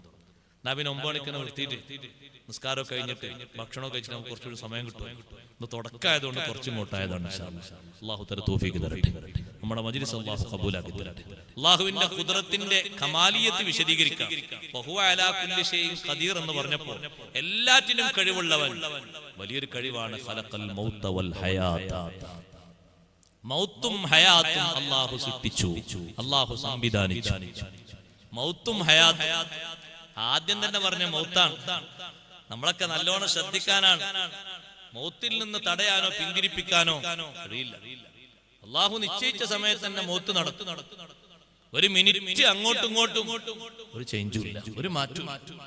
ഖലഖൽ മൗത വൽ ഹയാത. മൗത്തും ഹയാത്തും അല്ലാഹു തആല സൃഷ്ടിച്ചു. രണ്ടും ഈ ലോകത്തുള്ളതാണോ? രണ്ടും ഈ ലോകത്തുള്ളതാണ് എന്ന് മഹാന്മാര് പഠിപ്പിച്ചിട്ടുണ്ട്. ഇവിടെ കഴിഞ്ഞുള്ള മൗത്തും ശേഷമുള്ള ജീവിതവും അങ്ങനെ തഫ്സീർ പറഞ്ഞവരുണ്ട്. പക്ഷേ ആദ്യം പറഞ്ഞതിനെയാണ് കൂടുതൽ ആളുകൾ പിൻബലപ്പെടുത്തി ശരിയായ നിലക്ക് അവലംബിച്ചത്. കാരണം പറയുന്നത് എന്താണെന്നറിയോ? മൗത്തും ഹയാത്തും സൃഷ്ടിച്ചത് ലിയബ്ലുവകും അയ്യുകും അഹ്സനു അമലാ. അല്ലാഹു നിങ്ങളെ പരിശോധിക്കാൻ വേണ്ടിയാണ്. നിങ്ങളെ അല്ലാഹു തആല പരിശോധിക്കാൻ വേണ്ടിയാണ്. അല്ലാഹു കൽപ്പിച്ചതിലും അല്ലാഹു വിലക്കിയതിലും അയ്യുകും അഹ്സനു അമലാ. ആരാണ് നിങ്ങളുടെ കൂട്ടത്തിൽ ഏറ്റവും നല്ല രൂപത്തിലും നല്ല ഭാവത്തിലും അധ്വാനിക്കുന്നത്? ആരാണ് ഏറ്റവും നല്ല ഫലം ചെയ്യുന്ന കർമ്മം ചെയ്യുന്നത്? അയ്യുകും അഹ്സനു അമലാ. അത് പരിശോധിക്കാൻ വേണ്ടി അല്ലാഹു മൗത്തും ഹയാത്തും സൃഷ്ടിച്ചു. നമുക്ക് ഒരവസ്ഥ കഴിഞ്ഞു മറ്റൊരവസ്ഥയിലാ നമ്മൾ. മൗത്തിലായിട്ടായിരുന്നു സഹോദരന്മാരെ ബാപ്പമാരുടെ മുതുകിലും ഉമ്മമാരുടെ ഗർഭാശയത്തിലും കുറെ കാലം നമ്മൾ നിശ്ചലാവസ്ഥയിലാണ്. ഉപ്പമാരുടെ മുതുകിൽ നിന്ന് ഉമ്മമാരുടെ ഗർഭാശയങ്ങളിലേക്ക് പ്രവേശിച്ച ഘട്ടത്തിൽ 4-ാം മാസം വരെ നമ്മൾ മൗത്തിലാണ്. നിർജീവ വസ്തുവാണ്, അചേതന വസ്തുവാണ്. പിന്നെ അല്ലാഹു തആല അതിന് റൂഹ് നിക്ഷേപിച്ചു. ഖലഖൽ മൗത വൽ ഹയാത. ജീവിതം, അത് ഈ ജീവിതം തന്നെയാണ്. ജീവിതം അല്ലാഹു സംവിധാനിച്ചത് ലിയബ്ലുവകും അയ്യുകും അഹ്സനു അമലാ. നമ്മളൊക്കെ അല്ലാഹു തആല ഒന്ന് ടെസ്റ്റ് നടത്താണ്, നല്ല ഒരു പരിശോധനയ്ക്ക് വിധേയമാക്കാണ്. മൗത്തും ഹയാത്തും രണ്ടും സൃഷ്ടിച്ച് സംവിധാനിച്ചിട്ട് നിങ്ങൾക്ക് മൗത്ത് ഇനിയൊന്ന് വേറെ വരാനുണ്ട്. ഇപ്പൊ നിങ്ങളൊരു ജീവിതത്തിലാ ജീവിക്കുന്നത്. രണ്ടും അല്ലാഹു സംവിധാനിച്ചത് ലിയബ്ലുവകും, നിങ്ങളെ പരിശോധിക്കാനാണ്, നിങ്ങളെ പരീക്ഷിക്കാനാണ്. അയ്യുകും അഹ്സനു അമലാ. ആരാണ് നിങ്ങളെ കൂട്ടത്തിൽ ഏറ്റവും നല്ല രൂപത്തിൽ പ്രവർത്തിക്കുന്ന ആള്? കൂടുതൽ അമൽ ചെയ്യുന്ന ആള് ആരാ നോക്കാനല്ല, കൂടുതൽ നിസ്കരിക്കുന്നല്ല, അങ്ങനെയാണെങ്കിൽ അങ്ങനെയല്ല പറയേണ്ടത്. ലിയബ്ലുവക്കും അയ്യുക്കും അക്സറു അമലാ എന്നാ പറഞ്ഞത്, അങ്ങനെയല്ല പറഞ്ഞത്. ലിയബ്ലുവക്കും അയ്യുക്കും അഹ്സനു അമലാ, ചെയ്യുന്നത് വളരെ വൃത്തിയിൽ. വിശദമായി പറയണം, ഇൻഷാ അല്ലാഹ് നാളെ പറയാം. അഹ്സന അമലാകാൻ എന്തെല്ലാം വേണമെന്നുള്ളത് നമുക്ക് നാളെ പറയാം. ചെയ്യുന്നത് നല്ല വൃത്തിയിലും രൂപത്തിലും ഭാവത്തിലും അല്ലാഹു തആല സ്വീകരിക്കുന്ന വിധം. ചെയ്യുന്നത് ചെറുതാണെങ്കിലും ചെയ്യുന്ന അമല് കുറച്ചാണെങ്കിലും, ആരാധിക്കുന്നതും ദിക്ർ ചൊല്ലുന്നതും നിസ്കരിക്കുന്നതും പ്രാർത്ഥിക്കുന്നതും വളരെ കുറച്ചാണെങ്കിലും അത് അല്ലാഹു തആലാന്റെ അടുക്കൽ സ്വീകരിക്കുന്ന രൂപത്തിലും ഭാവത്തിലും അതാക്കിയെടുക്കാനാണ് പണി. അതിനാണ് അധ്വാനം വേണം. അതിന് ചെറിയ അധ്വാനമൊന്നുമല്ല. അതുകൊണ്ടാണ് ഏത് അമല് ചെയ്യുമ്പോഴും എത്ര കണ്ടിട്ടൊക്കെ നമ്മളെ കാഴ്ചയിലൊക്കെ അതിന് കൂലിയിട്ടില്ലെങ്കിൽ ഇനി ഇതിനാ കൂലി കിട്ടാന്നൊക്കെ ചോദിക്കും. പക്ഷെ അതിലും നബി സല്ലല്ലാഹു അലൈഹി വസല്ലം നിങ്ങൾ പറഞ്ഞു, നിങ്ങൾ നിയ്യത്ത് നന്നാക്കണം കേട്ടോ. മക്കത്തുനിന്ന് മദീനയിലേക്കുള്ള ഹിജ്റ അത്ര സാഹസികത നിറഞ്ഞൊരു സംഗതി വേറെയില്ല. ഒന്ന് ആലോചിച്ച് നോക്കൂ സഹോദരങ്ങളെ.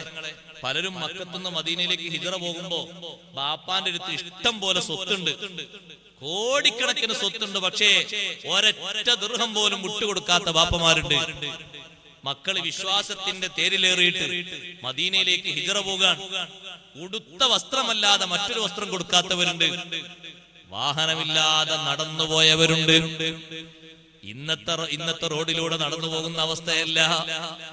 മരുഭൂമിയുടെ മരുപ്പറമ്പിൽ വെള്ളം കിട്ടാത്ത സ്ഥലങ്ങൾ, കായ്ക്കനികളായിട്ട് ഒന്നും ഭക്ഷിക്കാനില്ലാത്ത സ്ഥലങ്ങൾ, കിലോമീറ്ററുകൾ ഒന്നും രണ്ടും താണ്ടിയാൽ പോരല്ലോ, ദീർഘദൂരത്തേക്കാ നടന്നുള്ള യാത്ര. എത്രമാത്രം പ്രയാസം നിറഞ്ഞതാണ്. പക്ഷേ പ്രയാസത്തിന്റെ പേരിൽ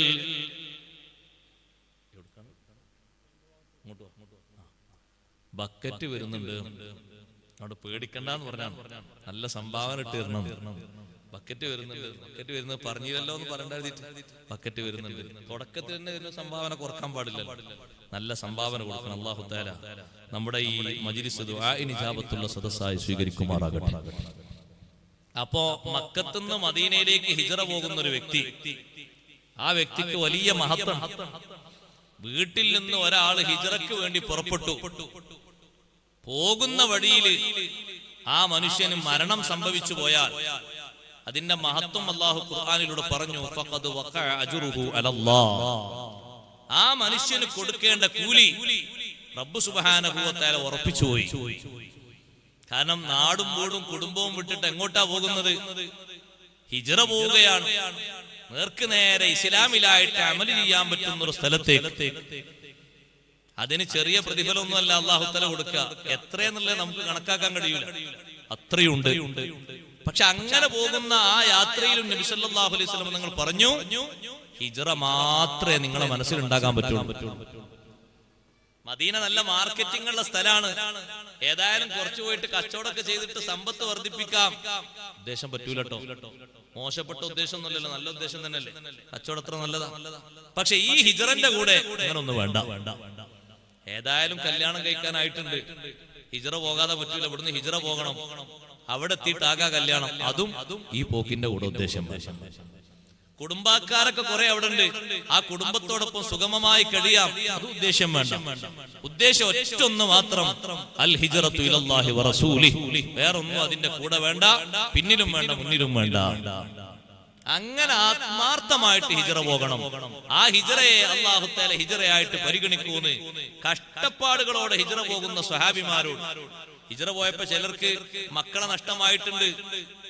ആദ്യമായിട്ട് ഹിജ്റ പോയ സ്വഹാബി ആരാണെന്ന് ചോദിച്ചാൽ പറയണം, അബൂ സലമ റളിയല്ലാഹു അൻഹു.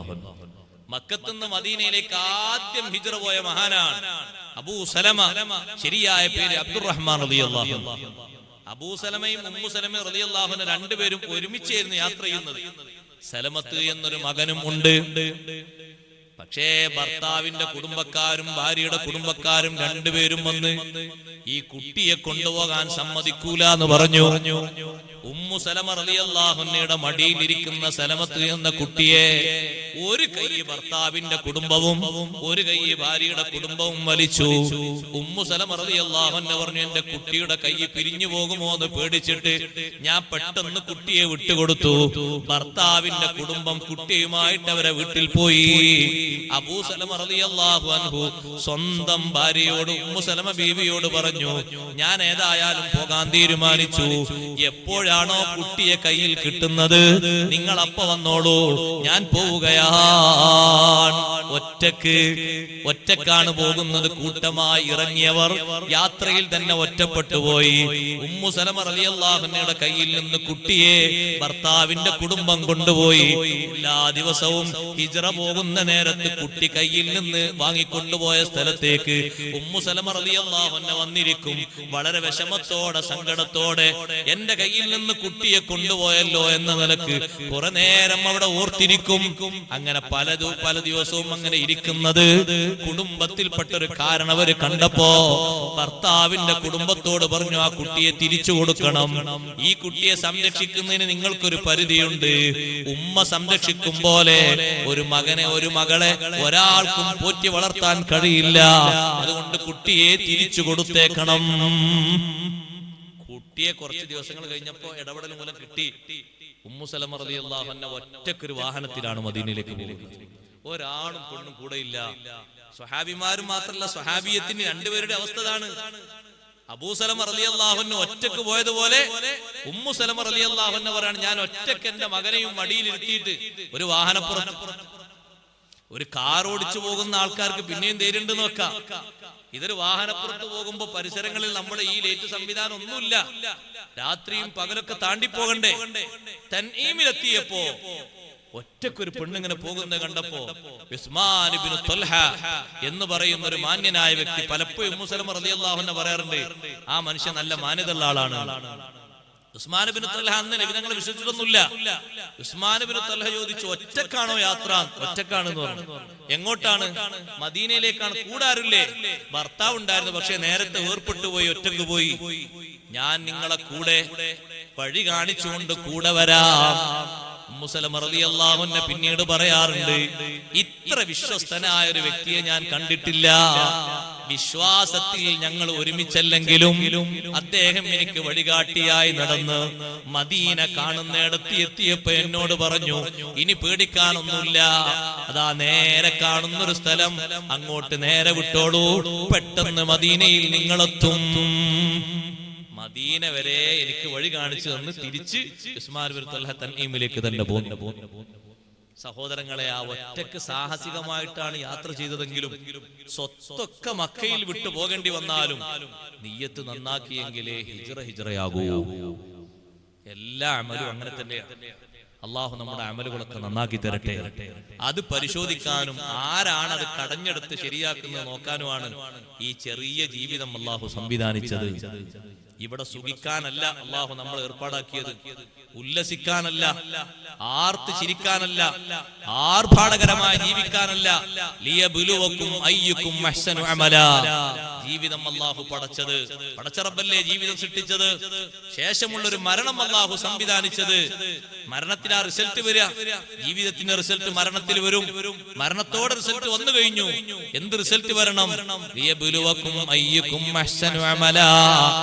ഏറ്റവും നല്ല അധ്വാനം, നല്ല രീതിയിൽ ചെയ്ത കർമ്മങ്ങൾ, അതൊക്കെ അവിടെ ഫലവത്തായി കിട്ടണം. അതിനാണ് അല്ലാഹു തആല മൗത്തും ഹയാത്തും സൃഷ്ടിച്ച് സംവിധാനിച്ചത്. വഹുവൽ അസീസുൽ ഗഫൂർ. എങ്ങനെയാണ് അമല് നന്നാക്കേണ്ടതെന്നും അതിനെന്തെല്ലാം മാർഗങ്ങളാ സ്വീകരിക്കേണ്ടതെന്നൊക്കെ തഫ്സീറുണ്ട്. ഇൻഷാ അല്ലാഹ് നാളെ പറയാം. അല്ലാഹു നമ്മുടെ സദസ്സ് ഖബൂൽ ചെയ്യുമാറാകട്ടെ.